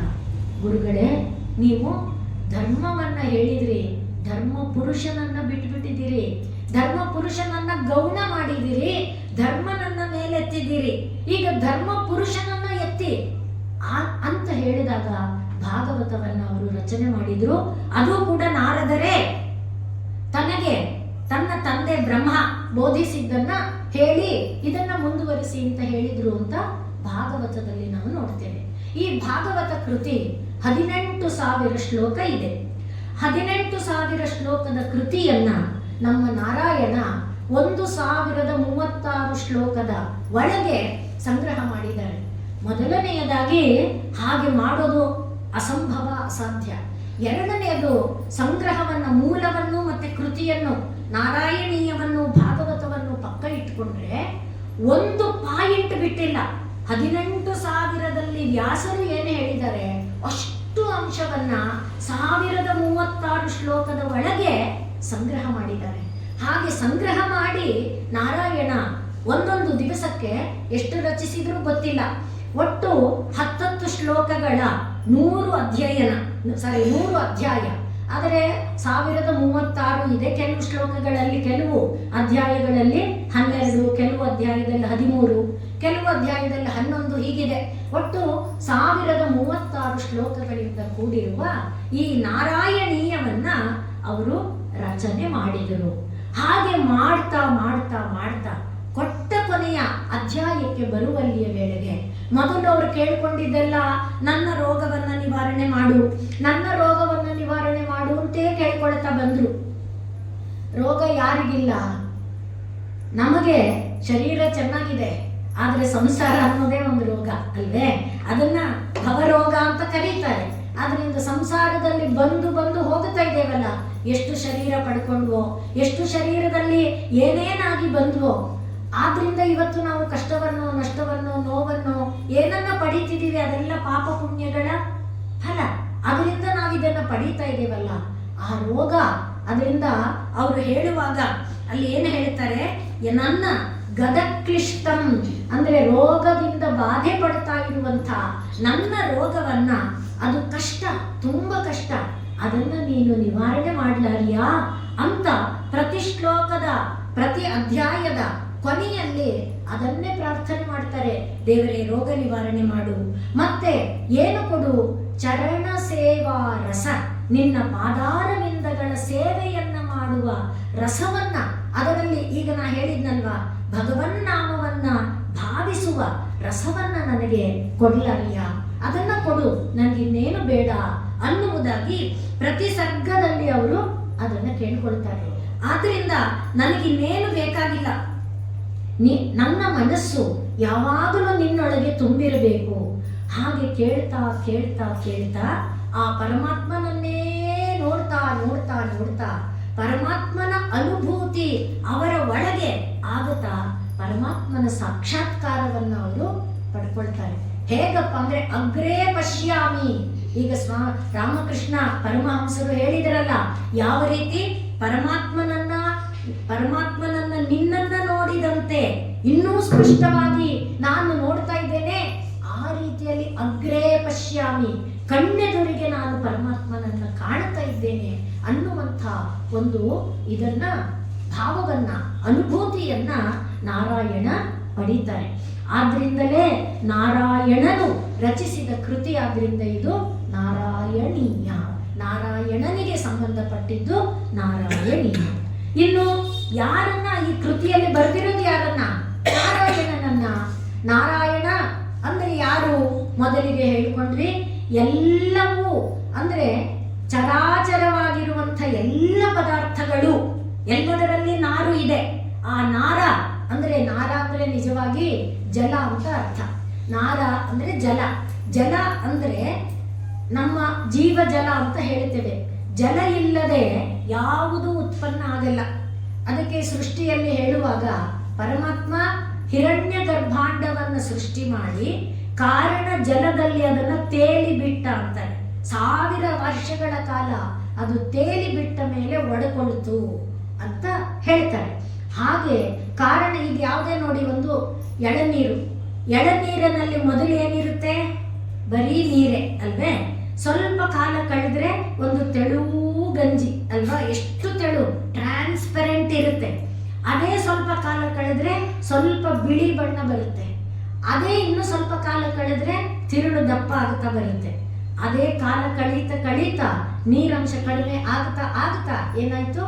ಕಾಯಿ ಅಲ್ವೇ? ಹಾಗೆ ಒಂದು ಮೊಟ್ಟೆ ನೋಡಿ, ಮನೆಯಲ್ಲಿ ಗೂಡಿ ಕೆಳಗೆ ಬಿದ್ದರೆ ಒಂದು ಹಲ್ಲಿ ಮೊಟ್ಟೆ ಏನಿರುತ್ತೆ? ಬರೀ ನೀರೇ ಇರುತ್ತೆ ಅಲ್ವಾ? ಅಂದ್ರೆ ಸೃಷ್ಟಿಗೆ ಮೂಲ ಯಾವುದೇ ಆದ್ರೂ ಆ ನೀರಿನ ಒಂದು ಭಾಗ ಇದೆಯಲ್ಲ, ಅದು ನಾರ. ಆ ನಾರಕ್ಕೆಲ್ಲ ಅಯನ ಮೂಲ ಯಾರು? ಅವನು ನಾರಾಯಣ. ಅದರಿಂದ ನೀನು ನಾನು ಅಂತಲ್ಲ, ಎಲ್ಲರ ಹುಟ್ಟಿಗೆ ಮೂಲದಲ್ಲಿ ನಿಂತಿರುವವನು ಯಾರು? ಅವನು ನಾರಾಯಣ. ಆದ್ರಿಂದಲೇ ಭಾಗವತ ಎನ್ನುವುದು ಬಿಟ್ಟಿ ಸಿಕ್ಕೋದಲ್ಲ. ಭಾಗವತವನ್ನ ಸುಲಭವಾಗಿ ನಾವು ಪಡ್ಕೊಳ್ಳೋದಕ್ಕಾಗೋದಿಲ್ಲಪ್ಪ ಅಂತ ಭಾಗವತದಲ್ಲಿ ಅನೇಕ ಉದಾಹರಣೆಗಳನ್ನು ಕೊಡ್ತಾರೆ. ಸ್ವರ್ಗೇ, ನೀವು ಸ್ವರ್ಗ ಲೋಕಕ್ಕೆ ಹೋದರೂ ಇದು ಸಿಕ್ಕಲ್ಲ. ಸತ್ಯಲೋಕ ಬ್ರಹ್ಮನ ಲೋಕಕ್ಕೆ ಹೋದರೂ ಇದು ಸಿಕ್ಕುವಂಥದ್ದಲ್ಲ. ಕೈಲಾಸೆ ವೈಕುಂಠೆ, ಕೈಲಾಸ ಲೋಕಕ್ಕೆ ಹೋಗಿ ವೈಕುಂಠ ಲೋಕಕ್ಕೆ ಹೋಗಿ ಇದು ನಾಸ್ತ್ಯಯಂ ರಸ. ಈ ರಸ ಭಾಗವತ ರಸ ಎಂಬುದು ನಿಮಗೆ ಅಲ್ಲಿ ದೊರಕುವಂಥದ್ದಲ್ಲ. ಆದ್ದರಿಂದ ಅತಃ ಪಿಬತು, ಚೆನ್ನಾಗಿ ಈ ಭಾಗವತ ರಸವನ್ನು ಕುಡೀರಪ್ಪ. ಹೇಗೆ ಅಂದ್ರೆ ಸದ್ಭಾಗ್ಯವಂತರಿಗೆ ಮಾತ್ರ ಇದು ದೊರಕುವಂಥದ್ದು. ಆ ಭಾಗ್ಯ ರಸ ಅಪ್ಪ ಈ ಭಾಗವತ. ಆ ರಸವನ್ನ ಆನಂದದಿಂದ ಕುಡೀರಿ. ಮಾಮಾ ಮುಂಚತ, ಸಿಕ್ಕಿರೋದನ್ನ ಬಿಟ್ಟು ಬಿಡಬೇಡಿ. ಯಾವ ಜನ್ಮದ ಪುಣ್ಯದ ಫಲದಿಂದನೋ ಈ ಭಾಗವತ ದೊರಕಿದೆ, ಈ ರಸವನ್ನ ಕುಡಿಯದೆ ಬಿಡಬೇಡಿ. ಮಾಮಾ ಮುಂಚತ ಕರ್ಹಿಚಿತು, ಎಲ್ಲಿ ಸಿಕ್ಲಿ, ಒಂದು ದಿನ ಸಿಕ್ತ ಅಷ್ಟೇ ಸಿಕ್ಲಿ, ಅರ್ಧ ದಿನ ಸಿಕ್ತ, ಅರ್ಧ ಶ್ಲೋಕ ಸಿಕ್ಲಿ. ಆದ್ರಿಂದಲೇ ಇದು ನೋಡಿ ಯಾತಕ್ಕೆ ಬಂದಿದೆ? ಕಾಲ ವ್ಯಾಲ ಗ್ರಾಸ ತ್ರಸ್ತ. ಕಾಲ ಎನ್ನುವ ವ್ಯಾಲ, ಯಾರಿಗೆ ಸರ್ಪದ ಭಯ ಇಲ್ಲ? ಆ ಸರ್ಪ ಯಾರು? ಕಾಲದ ಸರ್ಪ ನಮ್ಮ ತಲೆ ಮೇಲೆ ಆಡ್ತಾ ಇಲ್ವಾ? ಯಾರಿಗೆ ಗೊತ್ತು ಯಾವಾಗ ಜೀವ ಹೋಗುತ್ತೆ? ಯಾರಿಗೂ ಗೊತ್ತಿಲ್ಲ. ಹೊರಗೆ ಬಂದ ಉಸಿರು ಒಳಗೆ ಬರ್ತಾ ಇದೆಯಲ್ಲ, ದೇವರ ಕೃಪೆ ಅಲ್ವೇ? ಆದ್ರಿಂದ ಹೊರಗೆ ಬಂದ ಉಸಿರು ನಾವು ಒಳಗೆ ಹೋಗಲ್ಲ ಅಂದ್ರೆ ಅದು ಯಾರಿಗೆ ಗೊತ್ತು? ಆದ್ರಿಂದ ಕಾಲವ್ಯಾಲ ಭಾಗವತ ಬಂದಿದ್ದೇ ಅದರಿಂದ ತಾನೇ. ಎಲ್ಲರಿಗೆ ಗೊತ್ತಿದೆ, ಪರೀಕ್ಷಿತ ರಾಜನಿಗೆ ತಕ್ಷಕ ಸರ್ಪರಾಜ ಕಚ್ಚಿ 7 ದಿನದಲ್ಲಿ ಮರಣ ಬರುತ್ತೆ. ಇದೆಲ್ಲ ಸಾಂಕೇತಿಕ. ಆದ್ರಿಂದ ಕಾಲವ್ಯಾಲ ಗ್ರಾಸ ತ್ರಸ್ತ. ಆ ಭಯ, ಯಾವ ಭಯ? ಮರಣದ ಭಯ. ಆ ಕಾಲ ಎಂಬ ಸರ್ಪದ ಭಯ. ಅದಕ್ಕಾಗಿ ಅವನೇನು ಮಾಡಿದ? ಆದರೆ ಭಯ ಅನ್ನುವುದು ಪರೀಕ್ಷಿತನಿಗಿಲ್ಲ. ಯಾಕೆ ಅಂದ್ರೆ ಅವನು ಪರೀಕ್ಷಿತ, ಅವನು ವಿಷ್ಣು ರಾತ, ಅಂದ್ರೆ ವಿಷ್ಣುವಿನಿಂದ ರಾತ ಅಂದ್ರೆ ರಕ್ಷಿಸಲ್ಪಟ್ಟಿದ್ದಾನೆ. ಆದ್ರಿಂದ ಅವನಿಗೆ ಭಯ ಇಲ್ಲ. ನಮ್ಮಂಥವರಿಗೆ ಭಯ ಇದೆಯಲ್ಲ, ಆ ಭಯವನ್ನ ಪರೀಕ್ಷಿತನ ನೆಪದಿಂದ ವ್ಯಾಸರು ನಮಗೆ ಕೊಟ್ಟಿದ್ದಾರೆ. ಆದ್ರಿಂದ ಭಯ ದೂರ ಮಾಡೋದಕ್ಕೆ. ಆದ್ರಿಂದ ಪರೀಕ್ಷಿತ ತನ್ನ ಒಂದು ರಾಜ್ಯ ಸಂಕೇತ ಇತ್ತು. ಮಹಾರಾಜ ಅವನು, ಋಷಿ ಮುನಿಗಳಿಂದ ಕೊಂಡಾಡಲ್ಪಡುವಂಥ ರಾಜ. ಯಾಕೆ ಅಂದ್ರೆ ಕಲಿಯನ್ನ ಹೆದರಿಸಿ ನಡುಗಿಸಿ ಇಟ್ಟಿದ್ದ, ಕಲಿಯನ್ನ ತನ್ನ ನಿಯಂತ್ರಣದಲ್ಲಿಟ್ಟಿದ್ದ ಅಂಥ ರಾಜ. ಆದ್ದರಿಂದಲೇ ಶೃಂಗಿ ಶಮೀಕ ಋಷಿಯ ಮಗ ಶಾಪ ಕೊಟ್ರೆ, ಅಯ್ಯಯ್ಯೋ ಏನು ಮಾಡಿಬಿಟ್ಟೆ ಮಗು ನೀನು, ಅಂಥ ರಾಜ ಕಳೆದು ಹೋದ್ರೆ ಕಲಿ ಪ್ರಬಲನಾಗ್ಬಿಡ್ತಾನಪ್ಪ, ನಿನ್ನ ಶಾಪವನ್ನ ಹಿಂತಗೊಳ್ಳೋ ಅಂದ್ರು ಋಷಿಗಳು. ಇಲ್ಲ ಅಪ್ಪ, ತಪ್ಪು ಮಾಡಿದವನು ಶಿಕ್ಷೆ ಅನುಭವಿಸ್ಬೇಕು ಅಂದುಬಿಟ್ಟ. ಆದ್ರಿಂದ ಶಮೀಕರು ಹೇಳಿ ಕಳಿಸಿದ್ರು, ನೋಡಪ್ಪ 7 ದಿನದಲ್ಲಿ ನಿನಗೆ ಮರಣ ಬರೋದಿದೆ ಅಷ್ಟೇ. ಪರೀಕ್ಷಿತ ಅಳ್ಳಿಲ್ಲ, ಗೋಳಾಡ್ಲಿಲ್ಲ. ನಮಗೆ ಗೊತ್ತಿದೆ ಅಲ್ವಾ, ಇವಾಗ ಗೊತ್ತಾಗಿದೆಯಲ್ಲ, ಇಷ್ಟಣ್ಣಾಗಿರುವಾಗಾದ್ರೂ ಗೊತ್ತಾಗಿದೆಯಲ್ಲ. ಎಷ್ಟು ದೇವರ ಸ್ಮರಣೆ ಮಾಡ್ತೇವೆ. ಹಣ್ಣಾಗ್ಲೇ ಸಾಯ್ಬೇಕು ಅಂತಿಲ್ಲ. ಪುಟಾಣಿ ಕಂದ ಪ್ರಹ್ಲಾದ ಹೇಳಿದಾನೆ, ಮಾಂಸ್ತವಯಂ ಬಾಲಾಹ, ನಾವು ಚಿಕ್ಕವರು ನಮ್ಗೇನಂತೆ ಇನ್ನೂ ಆಟ ಅನ್ಕೊಳ್ಬೇಡ್ರೋ, ಹೇಳಿ ನಾರಾಯಣ ನಾರಾಯಣ ನಾರಾಯಣ ನಾರಾಯಣ ನಾರಾಯಣ ಕುಣಿದಾಡ್ರು ಅಂತ ಹೇಳಿಕೊಟ್ಟ. ಯಾಕೆ? ಎಳೆ ವಯಸ್ಸು ಅನ್ನೋದು ಯಮನಿಗಲ್ಲ. ಯಾವಾಗ ಯಮ ಅಂತ ತನ್ನ ದೂತರಿಗೆ ಕಿಂಚಿತ್ತೂ ದಯವಿಲ್ಲ, ಯಾವಾಗ ಬರ್ತಾನೆ ಗೊತ್ತಿಲ್ಲ. ಆದ್ರಿಂದ ನಾರಾಯಣ ನಾಮ ಹೇಳ್ರಪ್ಪ. ಅದೇ ರೀತಿಯಲ್ಲಿ ಪರೀಕ್ಷಿತ ಬಂದು ಕೂತ್ಕೊಂಡವನು ತಾನು ತನ್ನ ರಾಜ್ಯ, ತನ್ನ ಒಂದು ಇದು ಯಾವುದಕ್ಕೂ ಯೋಚನೆ ಮಾಡಲಿಲ್ಲ. ಎಲ್ಲವನ್ನ ತ್ಯಾಗ ಮಾಡಿ ಜನಮೇಜಯನಿಗೆ ಪಟ್ಟ ಅಂದ್ರೆ ಅವನಿಗೆ ಜವಾಬ್ದಾರಿ ಕೊಟ್ಟು ಬಂದು ಗಂಗಾ ನದಿಯ ತೀರದಲ್ಲಿ ದಕ್ಷಿಣಾಭಿಮುಖವಾಗಿ ದರ್ಭೆಗಳನ್ನ ಹಾಕೊಂಡು ಕೂತ್ಕೊಂಡ. ಅಲ್ಲಿದ್ದ ಎಲ್ಲ ಋಷಿಗಳನ್ನ ಕೇಳ್ದ. ಈಗ ನಾವೆಲ್ಲ ಅದೇ ಕಾಲವ್ಯಾಲಗ್ರಸ್ತ, ತಲೆ ಮೇಲೆ ಸರ್ಪ ಹೆಡೆಯಾಡ್ತಾ ಇದೆ, ಯಾವಾಗ ಪುಟಕ್ಕನ್ನುತ್ತೆ ಗೊತ್ತಿಲ್ಲ ಅಲ್ವೇ? ಅದಕ್ಕೆ ಆ ಒಂದು ಭಯದಲ್ಲಿ ಮಕ್ಕಳಿಗೆ ಇದು ಮಾಡ್ಬಿಡೋಣ, ಮಕ್ಕಳಿಗೆ ಅದು ಮಾಡ್ಬಿಡೋಣ, ಇವ್ರಿಗೆ ತಿಂಡಿ ಕೊಟ್ಬಿಡೋಣ ಅನ್ನೋ ನಮ್ಮ ಚಿಂತೆ ಅಲ್ವೇ? ಅದಲ್ಲ. ಅದಕ್ಕೆ ಅವನು ಕೇಳ್ತಾ ಇದ್ದಾನೆ, ಮರಣೋನ್ಮುಖನಾದವನು ಏನು ಮಾಡಬೇಕು, ಏನು ಮಾಡಬಾರದು, ಇದನ್ನ ತಿಳಿಸ್ಕೊಡಿ ಎಲ್ಲ ಋಷಿಗಳನ್ನ ಬೇಡ್ತಾ ಇದ್ದಾನೆ. ಆಗ ದಾರಿಯಲ್ಲಿ ಹೋಗ್ತಾ ಇದ್ದ ಶುಕಮುನಿಗಳು ಕೆಳಗಿಳಿದು ಬಂದರು. ಅದೇ ಆಶ್ಚರ್ಯ, ಶುಕಮುನಿಗಳು ಎಲ್ಲೂ ನಿಲ್ಲುವವರಲ್ಲ. ಹಾಲು ಕೆಚ್ಚಲಿನಿಂದ, ಹಸುವಿನ ಕೆಚ್ಚಲಿನಿಂದ ಪಾತ್ರೆಗೆ ಬೀಳೋಷ್ಟೊತ್ತು ನಿಲ್ಲಲ್ಲ. ಅಷ್ಟು ಅಂದ್ರೆ ಪರಿವ್ರಾಜಕ ಅಂದ್ರೆ ಅಷ್ಟು ನಿಸ್ಪೃಹ. ಅಂಥವರು ಕೆಳಗಿಳಿದು ಬಂದರು. ಇದೆಷ್ಟು ಯಾಕೆ ಹೇಳ್ತಿದ್ದೀನಿ, ಭಾಗವತ ಅಷ್ಟು ಪುಣ್ಯತಮ. ಅಂಥ ಶುಕಮುನಿಯ ಬಾಯಿಂದ ಬಂದಂಥದ್ದು. ಆದ್ರಿಂದ ಶುಕಮುನಿಗಳು ಬಂದು ಪರೀಕ್ಷಿತನ ಮುಂದೆ ಕೂತರ. ಮರಣೋನ್ಮುಖನಾದವನು ಕಿಂ ಕರ್ತವ್ಯಂ, ಕಿಂ ಜಪ್ತವ್ಯಂ, ಕಿಂ ಸ್ಮರಣೀಯಂ, ಏನ್ ಮಾಡ್ಬೇಕು ಹೇಳ್ಕೊಡಿ ಅಂತ ಕೇಳಿದಾಗ ಕೂತರಲ್ಲ, ತಕ್ಷಣ ದೇವತೆಗಳೆಲ್ಲ ಬಂದ್ಬಿಟ್ರಂತೆ. ದೇವತೆಗಳೆಲ್ಲ ಬಂದು ಏನು ಅಮೃತ ಕಲಶವನ್ನ ತಗೊಂಡು ಬಂದು, ಸಾಕಲ್ವಾ ನಮ್ಗೆ, ಖುಷಿಯಾಗುತ್ತೆ ತಾನೆ, ಅಮೃತ ಕಲಶವನ್ನ ತಗೊಂಡು ಬಂದು ಶುಕಮುನಿಗಳಿಗೆ ಹೇಳಿದ್ರಂತೆ, ಶುಕಮುನಿಗಳೇ ನಾವು ಅಮೃತ ಕೊಡ್ತೇವೆ, ಈ ಅಮೃತವನ್ನ ನೀವು ಪರೀಕ್ಷಿತನಿಗೆ ಕೊಟ್ಬಿಡಿ, ಕಥೆಯನ್ನ ನಮಗೆ ಕೊಡಿ, ಕಥಾಮೃತ. ಅದಕ್ಕೆ ಹೇಳ್ತಿರೋದು, ಬಿಡಬೇಡ್ರಪ್ಪ, ಬಿಡಬೇಡಿ, ಇದು ನ ಸತ್ಯೆ ನ ಸ್ವರ್ಗೆ ನ ವೈಕುಂಠೆ ನ ಕೈಲಾಸೆ, ದೊರಕುವಂಥದ್ದಲ್ಲ. ಮಾ ಮುಂಚಕ ಕರಿಹಿಚಿತ್, ಎಂದು ಬಿಡಬೇಡ್ರಪ್ಪ. ಭಾಗವತ ಎಲ್ಲಿ ಸಿಕ್ಕಿದ್ರು ರಸವನ್ನ ಹೀರಿ ಹೀರಿ ಎಲ್ಲಿಯವರೆಗೆ ಪರಮಾತ್ಮ ಕಾಣಬೇಕು, ಪರಮಾತ್ಮನಲ್ಲಿ ಒಂದಾಗಬೇಕು. ನಾರಾಯಣೀಯ ಆ ರೂಪದಲ್ಲಿ ಬಂದದ್ದು ಅವನು ಕಂಡ ನೋಡಿ. ಮೊದಲು ಕೇಳಿದ್ದೇನು, ಈ ಭವರೋಗವನ್ನು ದೂರ ಮಾಡು, ಶರೀರದ ರೋಗವನ್ನು ದೂರ ಮಾಡು. ಪರಮಾತ್ಮ ಅದನ್ನೂ ಮಾಡಿದ, ದರ್ಶನವನ್ನು ಕೊಟ್ಟ, ತಾನು ದರ್ಶನ ಭಾಗ್ಯವನ್ನು ಕೊಟ್ಟ, ಅವನ ರೋಗವನ್ನು ನಿವಾರಣೆ ಮಾಡಿದ.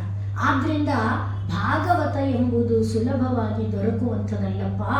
ಭಗವನ್ ನಾಮ ಸ್ಮರಣೆಗೆ ಅನಂತ ಮಹಿಮೆ ಇದೆ, ಅನೇಕ ಮಹಿಮೆ ಇದೆ. ಸುಮ್ಮನೆ ಉದಾಹರಣೆಗೆ ಹೇಳೋದಾದರೆ ಬೇಕಾದಷ್ಟು ಇದೆ. ತುಳಸಿದಾಸರು ಒಂದು ಕಾರ್ತಿಕ ಮಾಸದಲ್ಲಿ ಶಿವ ಪುರಾಣಾದಿಗಳನ್ನ ಪಠನೆ, ಇದೇನು ತುಳಸಿದಾಸರು ರಾಮ ಅಲ್ವೇ, ಅಂದ್ರೆ ರಾಮನಿಗೆ ಶಿವನಿಗೆ ಭೇದ, ನಮಗೆ ಅವರಿಗೇನು ಭೇದ ಇಲ್ಲ. ಇನ್ನು ಶಿವ ಹೇಳಿದಾನೆ ಏನಂತ, ಕಾಶಿಗೆ ಬಂದು ಶ್ರೀರಾಮಾಯ ನಮ ಶ್ರೀರಾಮ ಅಥವಾ ನಮೋ ರಾಮಾಯ ಹಾಗೆ ಹೇಳಿದರೆ ನಾನು ಮೆಚ್ತೀನಿ ಅಂತ ಹೇಳಿದಾನೆ ಅಂತ ಪುರಾಣಗಳು ಹೇಳುತ್ತೆ. ಆದ್ರಿಂದ ವಿಶ್ವೇಶ್ವರಾಯ ನಮಃ ಅಲ್ಲ, ರಾಮಾಯ ನಮಃ ಅಂದ್ರೆ ಅವನಿಗೆ ತೃಪ್ತಿ ಆಗುತ್ತೆ. ಅದಕ್ಕೆ ಒಂದು ದೊಡ್ಡ ಕಥೆ ಇದೆ, ಸ್ಕಂದ ಪುರಾಣದಲ್ಲಿ ಕಾಶಿ ಖಂಡದಲ್ಲಿ ಬರುತ್ತೆ. ಒಟ್ಟಿನಲ್ಲಿ ಶಿವರಾಮ ಎನ್ನುವ ಭೇದ ನಮ್ಮದು. ಭಾಗವತದಲ್ಲಿ ವಿಸ್ತಾರವಾದ ಕಥೆಗಳಲ್ಲಿ ಬಾಣಾಸುರನ ಮದಭಂಜನ ಕಾಲದಲ್ಲಿ, ಹಾಗೆ ಬಲಿಬಂಧನ ಆ ಕಾಲದಲ್ಲಿ, ಅನೇಕ ದೃಷ್ಟಾಂತಗಳಲ್ಲಿ, ಹಾಗೆ ಮೋಹಿನಿ ಭಸ್ಮಾಸುರ ಆ ಕಾಲದಲ್ಲಿ ಪರಮಾತ್ಮನ ಅನೇಕ, ಹಾಗೆ ಮೋಹಿನಿ ರೂಪವನ್ನು ತಳೆದಾಗ ಶಿವ ಮೋಹಿನಿ ರೂಪಕ್ಕೆ ಆಕೃಷ್ಟನಾಗಿ, ಇದೇನಪ್ಪ ಶಿವನು ಹೆಣ್ಣಿಗೆ ಅಲ್ಲ, ಹಾಗೆ ಚಿಕ್ಕ ದೊಡ್ಡ ಅಂತ ಭಾವಿಸಬಾರದು ಅನ್ನುವ ತತ್ವಗಳನ್ನ ಭಾಗವತದಲ್ಲಿ ತೆರೆದು ತೋರಿಸಿ ಬಾಯಿ ಬಿಟ್ಟು ಹೇಳಿದ್ದಾರೆ. ದೇವರು ಅಂದ್ರೆ ಒಂದೇ, ಆ ದೇವತೆಯ ಮಹಿಮೆ ಲೀಲೆಯಿಂದ ನಾವು ಏನ್ ಕಲಿಯೋದು, ಲೋಕ ಉದ್ಧಾರ, ಲೋಕಕ್ಕಾಗಿ ಲೀಲೆ. ಲೋಕ ಏನ್ ಮಾಡಬೇಕು, ಲೀಲೆಯನ್ನ ಹಿಡ್ಕೊಳ್ಬೇಕು. ಲೀಲಾ ವಿಗ್ರಹ, ಗ್ರಹ ಅಂದ್ರೆ ಹಿಡ್ಕೊಳ್ಳೋದು, ಅದು ವಿಶೇಷವಾದ ಗ್ರಹವಾಗಿ ಎಲ್ಲಿಗೆ ಹೋಗ್ಬೇಕು, ಪರಮಾತ್ಮನ ಬಳಿಗೆ. ಅದಕ್ಕೆ ಲೀಲಾ ವಿಗ್ರಹ ಧಾರಿಣಿ, ಅಮ್ಮ ರೂಪ ತಳೆದಿರೋದು ಅದಕ್ಕೆ. ಅವಳು ಯಾವ ರೂಪ ತಳೆದಿದ್ರು ಅದನ್ನು ಹಿಡ್ಕೊಂಡ್ರೆ, ನಿಮಗೆ ಒಂದು ತೆಂಗಿನ ಮರ, ಅದರಿಂದ ನಮ್ಮಲ್ಲಿ ಎಲ್ಲವನ್ನ ನಾವು ಪೂಜೆ ಮಾಡೋದು. ಯಾವುದನ್ನ ನೀನು ಹಿಡ್ಕೊಂಡ್ರು ಅದು ಎಲ್ಲಿ ಕರ್ಕೊಂಡು ಹೋಗ್ಬೇಕು, ದೇವರ ಹತ್ರ ಕರ್ಕೊಂಡು ಹೋಗ್ಬೇಕು. ಹಾಗೆ ಈಗ ತುಳಸಿಯವರು, ನಾನು ತತ್ವವನ್ನ ತುಂಬಾ ಹೇಳ್ತೀನಿ, ಯಾಕೆಂದ್ರೆ ನಿಮ್ಮ ಮನಸ್ಸಲ್ಲಿ ದೇವರಲ್ಲಿ ಭಕ್ತಿ ಬರಬೇಕು ಅಷ್ಟೇ, ಅದು ಪ್ರಧಾನ. ನೀವು ಏನನ್ನಾದ್ರೂ ಮಾಡಿ, ಅದಕ್ಕಾಗಿ ಇಷ್ಟು ಒತ್ತೊತ್ತಿ ಹೇಳ್ತಾ ಇದ್ದೇನೆ, ಸ್ವಲ್ಪ ಡಿವಿಯೇಟ್ ಆದ್ರು. ಈಗ ತುಳಸಿ ಕಾರ್ತಿಕ ಮಾಸದ ಶಿವ ಪೂಜೆಯನ್ನೆಲ್ಲ ಮಾಡಿದ ಮೇಲೆ ಸಂತರ್ಪಣೆ ಮಾಡಬೇಕು. ಯಾವುದೇ ವ್ರತ ಆಗಲಿ, ಯಾವುದೇ ಪೂಜೆ ಆಗಲಿ, ನಾವು ಮನೆಯಲ್ಲಿ ಮಾಡಿದ ಸಣ್ಣ ಪೂಜೆ ಆದ್ರೂ ಚತುರಾನ್ ಭೋಜಯತ ಅಂತ ಶಾಸ್ತ್ರ ಹೇಳುತ್ತೆ. ಕೊನೆ ಪಕ್ಷ 4 ಜನಕ್ಕೆ ಊಟ ಇಲ್ಲಪ್ಪ ಅಂತ. ಹಾಗೆ ತುಳಸಿ ಸಂತರ್ಪಣೆ ಅರೇಂಜ್ ಮಾಡಿದ್ದಾರೆ. ಎಲ್ಲರೂ ಕೂತಿದ್ದಾರೆ, ಪರಿಶೇಚನೆ ಮಾಡ್ತಾರೆ, ನಿಮಗೆ ಗೊತ್ತಿದೆ. ಬಡಿಸಿದ ಮೇಲೆ ಸುತ್ತುಗಟ್ಟಿದ ಮೇಲೆ ಆಮೇಲೆ ಆ ಪೋಷಣೆ ಹಾಕ್ತಾರೆ ಅಲ್ವೇ. ಸುತ್ತುಗಟ್ಟಿದ ಮೇಲೆ ಯಾರು ಹೇಳುವಂತಿಲ್ಲ, ಅದನ್ನ ಪರಮಾತ್ಮನಿಗೆ ಅರ್ಪಣೆ ಮಾಡಿದ್ದಾರೆ. ಹಾಗೆ ಇರುವಾಗ ಇನ್ನೇನು ಆಪೋಷಣೆ ಹಾಕಬೇಕು. ಆಪೋಷಣೆ ಹಾಕೋದು ನನ್ನ ಸಂತರ್ಪ, ನಾನು ಮಾಡಿದ ಸೇವೆ ಭಗವಂತನಿಗೆ ಪ್ರೀತಿಯಾಗಲಿ ಅನ್ನೋದಕ್ಕೆ ಆಪೋಷಣೆ ಹಾಕೋದು. ಆದ್ರಿಂದ ಅದಕ್ಕೆ ತುಳಸಿ ಇದನ್ನ ಪಂಚತ್ರ ಉದ್ಧರಣೆ ಇಟ್ಕೊಂಡು ನಿಂತಿದ್ದಾರೆ. ಆಗ ಒಬ್ಬ ಜೈ ಸೀತಾರಾಮ್ ಅಂತ ಬಂದ. ತಕ್ಷಣ ತುಳಸಿ ಏನು ಮಾಡಿದ್ರು, ಅವನನ್ನ ಬಾಪ್ಪ ಅಂತ ಕರೆದು ಎಲೆಯ ಹಾಕಿ, ಈಗ ಬೇರೆಯವರಿಗೆಲ್ಲ ಬಡಿಸಾಗೋಗಿತ್ತು, ಪರಿಶೇಚನೆ ಆಗೋಗಿದೆ, ಅವನಿಗೆ ಮತ್ತೆ ಪರಿಶೇಚನೆ ಮಾಡಕ್ಕೆ ಅವಕಾಶ ಕೊಟ್ಟು ಈಗ ಅವರು ಆಪೋಷಣೆ ಹಾಕಕ್ಕೆ ಬಂದರು. ಯಾರು ಆಪೋಷಣೆ ನಾವು ತಗೊಳ್ಳಲ್ಲ, ನಾವು ಸ್ವೀಕರಿಸಲ್ಲ ಅಂತ ಹೇಳಿಬಿಟ್ರು. ನಾವು ಊಟ ಮಾಡೋದಿಲ್ಲ, ಅವನು ಮಹಾಪಾಪಿ, ಅವನು ನಮ್ಮ ಸಾಲಲ್ಲಿ ಕೂತ್ಕೊಳ್ಳೋ ಅಂಥವನಲ್ಲ, ಅವನನ್ನು ಕರೆದು ನೀವು ಊಟಕ್ಕೆ ಇಟ್ಟಿದ್ದೀರಾ, ನಾವು ಊಟ ಮಾಡೋದಿಲ್ಲ. ಹಾಗೆ ಮಾಡಬಾರ್ದಪ್ಪ. ಪರಿಶೇಚನೆ ಮಾಡಿದ ಮೇಲೆ ದೇವರಿಗೆ ಅಪಚಾರ ಮಾಡಿದಂತಾಗತ್ತೆ. ಹಾಗೆ ಮಾಡಬಾರ್ದು. ನೀವು ಊಟ ಮಾಡಿ ದಯವಿಟ್ಟು. ಇಲ್ಲ, ಅವನು ಮಾಡಬೇಕು, ಇಲ್ಲ ನಾವು ಮಾಡಬೇಕು. ಅವನನ್ನು ನೀವು ನಮ್ಮ ಸಾಲಲ್ಲಿ ಕೂಡಿಸಿದ್ರೆ ನಾವು ಊಟ ಮಾಡೋರಲ್ಲ. ಅವನ ಪಾಪದ ಹೊರೆ ನಾವು ಯಾಕೆ ಹೊರೋಣ? ಅವನು ಪಂಕ್ತಿಗೆ ಯೋಗ್ಯನಾದವನಲ್ಲ ಅಂತ ಹೇಳಿಬಿಟ್ರು. ಆಗ ಹೇಳಿದವರಲ್ಲದೆ ಅವನು ತುಳಸಿ ಅನೇಕ ರೀತಿಯಲ್ಲಿ ಪ್ರಾರ್ಥನೆ ಮಾಡಿದ್ರು, ಕೇಳದ ಮೇಲೆದ್ದು ಬಿಟ್ರು. ಹೇಳಬಾರ್ದು, ಅಪಚಾರ. ಆದ್ರಿಂದ ತುಳಸಿ ಪ್ರಾರ್ಥನೆ ಮಾಡಿಕೊಂಡು ಒಂದೇ ಒಂದು ಮಾತು ಹೇಳ್ತೇನೆ, ಕೇಳಿ, ನನ್ನ ಮಾತನ್ನ ಕೇಳಿ, ಅದಕ್ಕೆ ನಿಮಗೆ ಸಮ್ಮತಿ ಇದೆ ಅಂದ್ರೆ ಆಮೇಲೆ ಮುಂದಿನದು ಮಾಡುವರಂತೆ, ದಯಮಾಡಿ ಕೂತ್ಕೊಳ್ಳಿ ಅಂತ ಪ್ರಾರ್ಥನೆ ಮಾಡಿಕೊಂಡ್ರು. ಕಣ್ಣು ನೀರು ಸುರಿಸ್ತಾ ಪ್ರಾರ್ಥನೆ ಮಾಡಿದ್ರು. ಆಗ ಬ್ರಾಹ್ಮಣರೆಲ್ಲರೂ ಕೂತರು. ಆಗ ತುಳಸಿ ಹೇಳಿದ್ರು, ನೋಡಿ, ನಾನು ಎಲೆಯಲ್ಲಿ ಆಹಾರವನ್ನು ಬಡಿಸ್ಕೊಳ್ತೇನೆ. ಶಿವನ ದೇವಾಲಯ ಇಲ್ಲಿರುವಂತೆ ನಂದಿ ಇರ್ತಾನೆ ಅಲ್ವೇ, ನಂದಿಗೆ, ಶಿವನಿಗಲ್ಲ, ನಂದಿಗೆ ನಾನು ಈ ಬಡಿಸಿದ ಎಲೆಯ ಊಟವನ್ನ ಕೊಡ್ತೇನೆ. ನಂದಿ ನಾನು ಬಡಿಸಿದ ಊಟ ಮಾಡಿದರೆ ಆಗ ಇವನು ಜೈ ಸೀತಾರಾಮ್ ಅಂತ ಹೇಳಿದ್ನಲ್ವಾ, ಆ ನಾಮ ಹೇಳಿದ ಮಾತ್ರದಿಂದ ಒಳಗಿರುವ ಎಲ್ಲ ಪಾಪ ಸುಟ್ಟು ಭಸ್ಮ ಆಗೋಗಿದೆ. ಪುರಂದರದಾಸರು ರಾಯಿಂದ ಮಾತ್ರದೊಳು ರಕ್ತ ಮಾಂಸದೊಳಿದ್ದ ಹೇಳಿದಾರಲ್ಲ, ಎಲ್ಲ ಪಾಪ ಸುಟ್ಟಾಕ್ಬಿಡುತ್ತೆ ರಾ ಅನ್ನುವಾಗ. ರಾ ಅನ್ನುವುದು ಅಗ್ನಿ ಬೀಜ, ಎಲ್ಲ ಪಾಪವನ್ನ ಸುಟ್ಟು ಭಸ್ಮ ಮಾಡುತ್ತೆ. ಅವನು ಜೈ ಸೀತಾರಾಮ್ ಅಂದಿದ್ದಾನಲ್ವಾ, ಅವನ ಎಲ್ಲ ಪಾಪ ಸತ್ತೋಗಿದೆಯಪ್ಪ, ಅವನು ಪರಮ ಪಾವನನಾಗಿದ್ದಾನೆ. ಈ ಮಾತು ನಿಜ. ಆದರೆ ನಾನು ಕೊಟ್ಟ ಆಹಾರವನ್ನ ನಂದಿ ತಿಂತಾನೆ. ನಂದಿ ಆಹಾರವನ್ನ ತಿಂದ್ರೆ ನೀವೆಲ್ಲ ಊಟ ಮಾಡ್ತೀರಾ? ನಾನು ಕೊಟ್ಟ ಅಪೋಷಣೆ ನೀವು ಸ್ವೀಕರಿಸ್ತೀರಾ ಅಂತ ಕೇಳಿದರು ತುಳಸಿ. ಆಗಬಹುದು ಅಂತ ಒಂದು ಮಾತಿನಲ್ಲಿ ಎಲ್ಲರೂ ಅಂಗೀಕಾರ ಕೊಟ್ಟರು. ಈಗ ತುಳಸಿ ಆ ಆಹಾರವನ್ನು ತಗೊಂಡು ಎಲೆಯಲ್ಲಿ ಬಡಿಸ್ಕೊಂಡು ನಂದಿಯ ಬಾಯಿ ಹತ್ರ ಇಟ್ಟು, ನಂದಿ, ನಾನು ಹೇಳಿರುವ ಮಾತು ನಿಜಾನೇ ಆದರೆ ಏನು, ಜೈ ಸೀತಾರಾಮ್ ಎಂಬುದಾಗಿ ಆತ ಕೂಗಿದ ಮನುಷ್ಯನ ಪಾಪ, ಜನ್ಮಗಳ ಪಾಪ ಸುಟ್ಟು ಭಸ್ಮ ಆಗಿರೋದು ನಿಜಾನೇ ಆದರೆ ಈ ನಾನು ಕೊಟ್ಟಿರುವ ಆಹಾರವನ್ನ ನೀನು ತಗೋತೀಯಾ, ನೀನು ಸ್ವೀಕರಿಸ್ತೀಯಾ? ಸ್ವೀಕರಿಸಪ್ಪ ಎಂಬುದಾಗಿ ಪ್ರಾರ್ಥನೆ ಮಾಡಿದ್ರು. ನೋಡ್ತಿರುವಂತೆ ನಂದಿ ಅಲ್ಲಾಡಿದ್ದು ಜನರಿಗೆ ಕಾಣ್ತಿಲ್ಲ, ತುಳಸಿಗೆ ಕಾಣ್ತಾ ಇದೆ. ನಾಲಿಗೆ ಚಾಚಿ ನಂದಿ ಎಲ್ಲ ಆಹಾರವನ್ನ ತಗೊಂಡು ಬಿಟ್ಟ. ಜನ ನೋಡ್ತಾ ಇದ್ದಾರೆ. ಆಗ ಅವರು ಆ ತುಳಸಿಯ ಮಾತನ್ನ ನಂಬಿ ಪಂಕ್ತಿಯಲ್ಲಿ ಕೂತು ಊಟ ಮಾಡಿದ್ರು ಅಂತ ಒಂದು ಉದಾಹರಣೆಯನ್ನು ನಾವು ನೋಡ್ತೇವೆ. ಅಂದ್ರೆ ಪರಮಾತ್ಮನ ನಾಮ ಉಚ್ಚಾರ ಮಾಡಿದರೆ ಜನ್ಮಗಳ ಪಾಪ ಭಸ್ಮ ಆಗಿ ಹೋಗುತ್ತೆ. ನಮ್ಮಲ್ಲಿ ಜಗನ್ನಾಥಪುರಿಯಲ್ಲಿ ಲಕ್ಷ್ಮೀಧರ ಪಂಡಿತ ಅಂತ ಒಬ್ಬರು, ಇದು 1700 ಚಿಲ್ಲರೆ ಇಸ್ವಿಯಲ್ಲಿ ನಡೆದಿರೋದು. ನಮ್ಮ ನಾರಾಯಣನ ಕಥೆ 1560, ಅಂದರೆ 16ನೇ ಶತಮಾನ. ನಾನು ಹೇಳ್ತಾ ಇರೋದು 18ನೇ ಶತಮಾನದ ಆದಿಭಾಗ.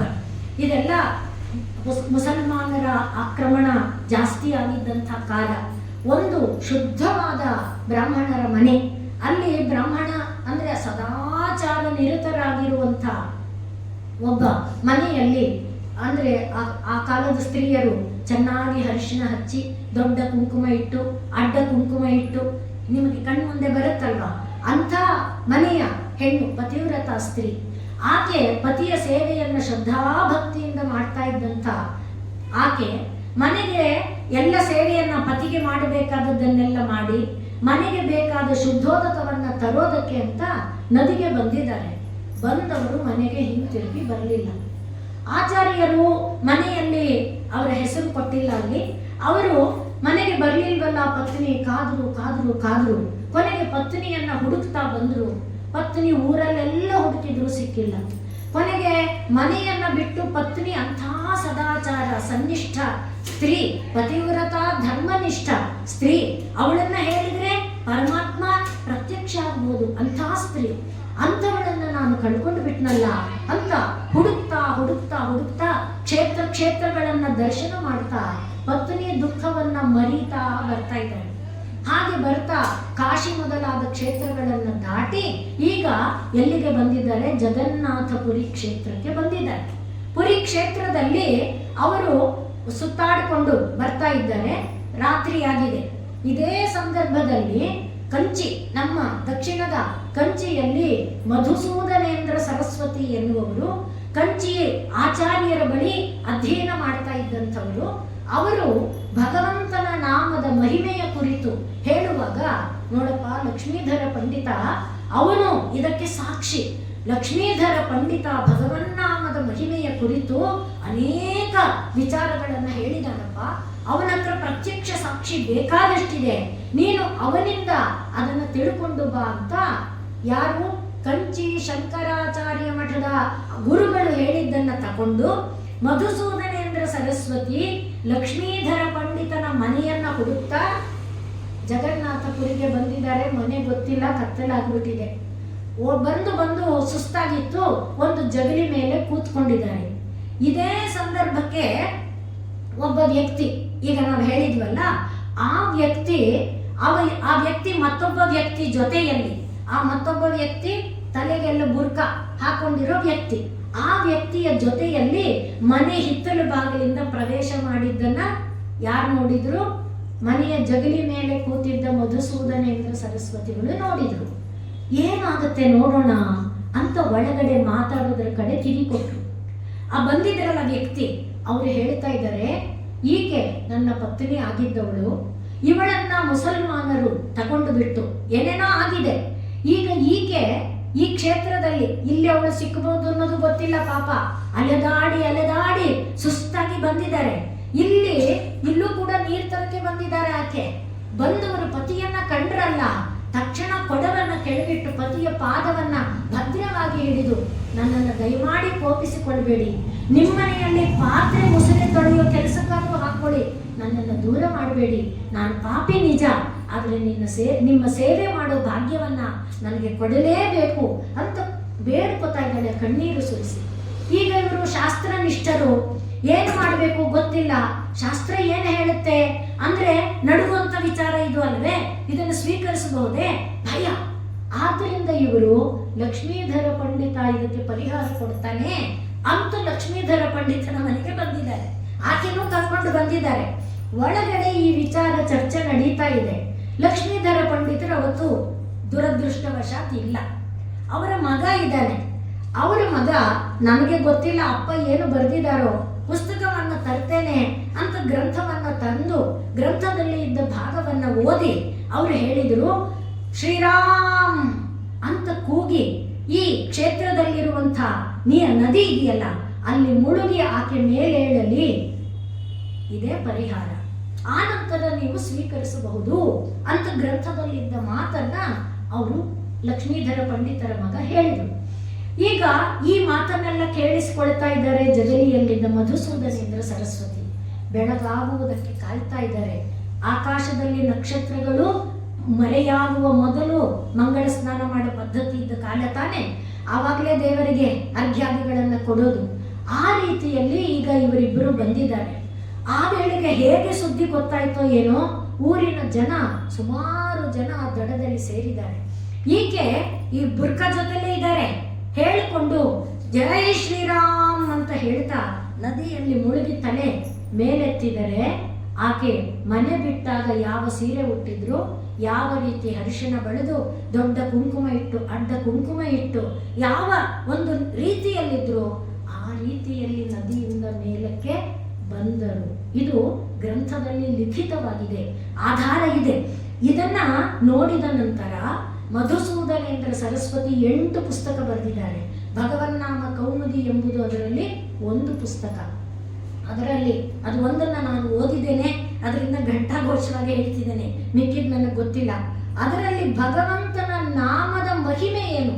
ಈಗ ನಾ ಹೇಳಿದ್ನಲ್ವಾ, ತುಳಸಿ ಕಾಲ ಬಹಳ ಹಿಂದೆ ಆಯಿತು, ನಮ್ಮ ನಾರಾಯಣನ ಕಾಲ ಇನ್ನೂ ಚೂರು ಹಿಂದೆ ಆಯಿತು, ಈಗ ಲಕ್ಷ್ಮೀಧರ ಪಂಡಿತನ ಕಾಲ ನಮ್ಗಿನ್ನೂ ಹತ್ತಿರದ್ದು. ಇಂಥದ್ದು ಎಷ್ಟು ನಿದರ್ಶನಗಳಿದೆಯೋ. ಭಗವಂತನ ನಾಮವನ್ನ ನಾಲಿಗೆಯಲ್ಲಿ ತಗೊಂಡ್ರೆ ಅದಕ್ಕೆ ಸದೃಶವಾದ ಪವಿತ್ರವಾದದ್ದು ಇನ್ನೊಂದಿಲ್ಲ.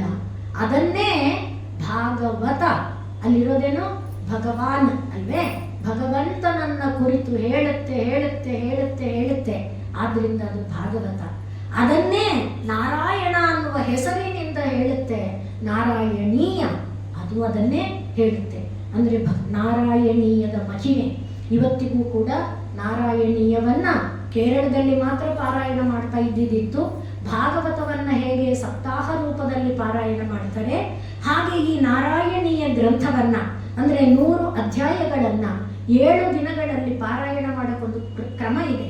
ಯಾವ ಯಾವ ಸಂಕಷ್ಟಗಳಿಂದ ಯಾರು ಯಾರು ಬಾಧಿತರಾಗಿದ್ದಾರೋ ಅವರು ಆಯಾ ಬಾಧೆಗಳಿಂದ ನಿವೃತ್ತಿಯಾಗುವುದಕ್ಕೆ ಅಲ್ಲಿದೆ.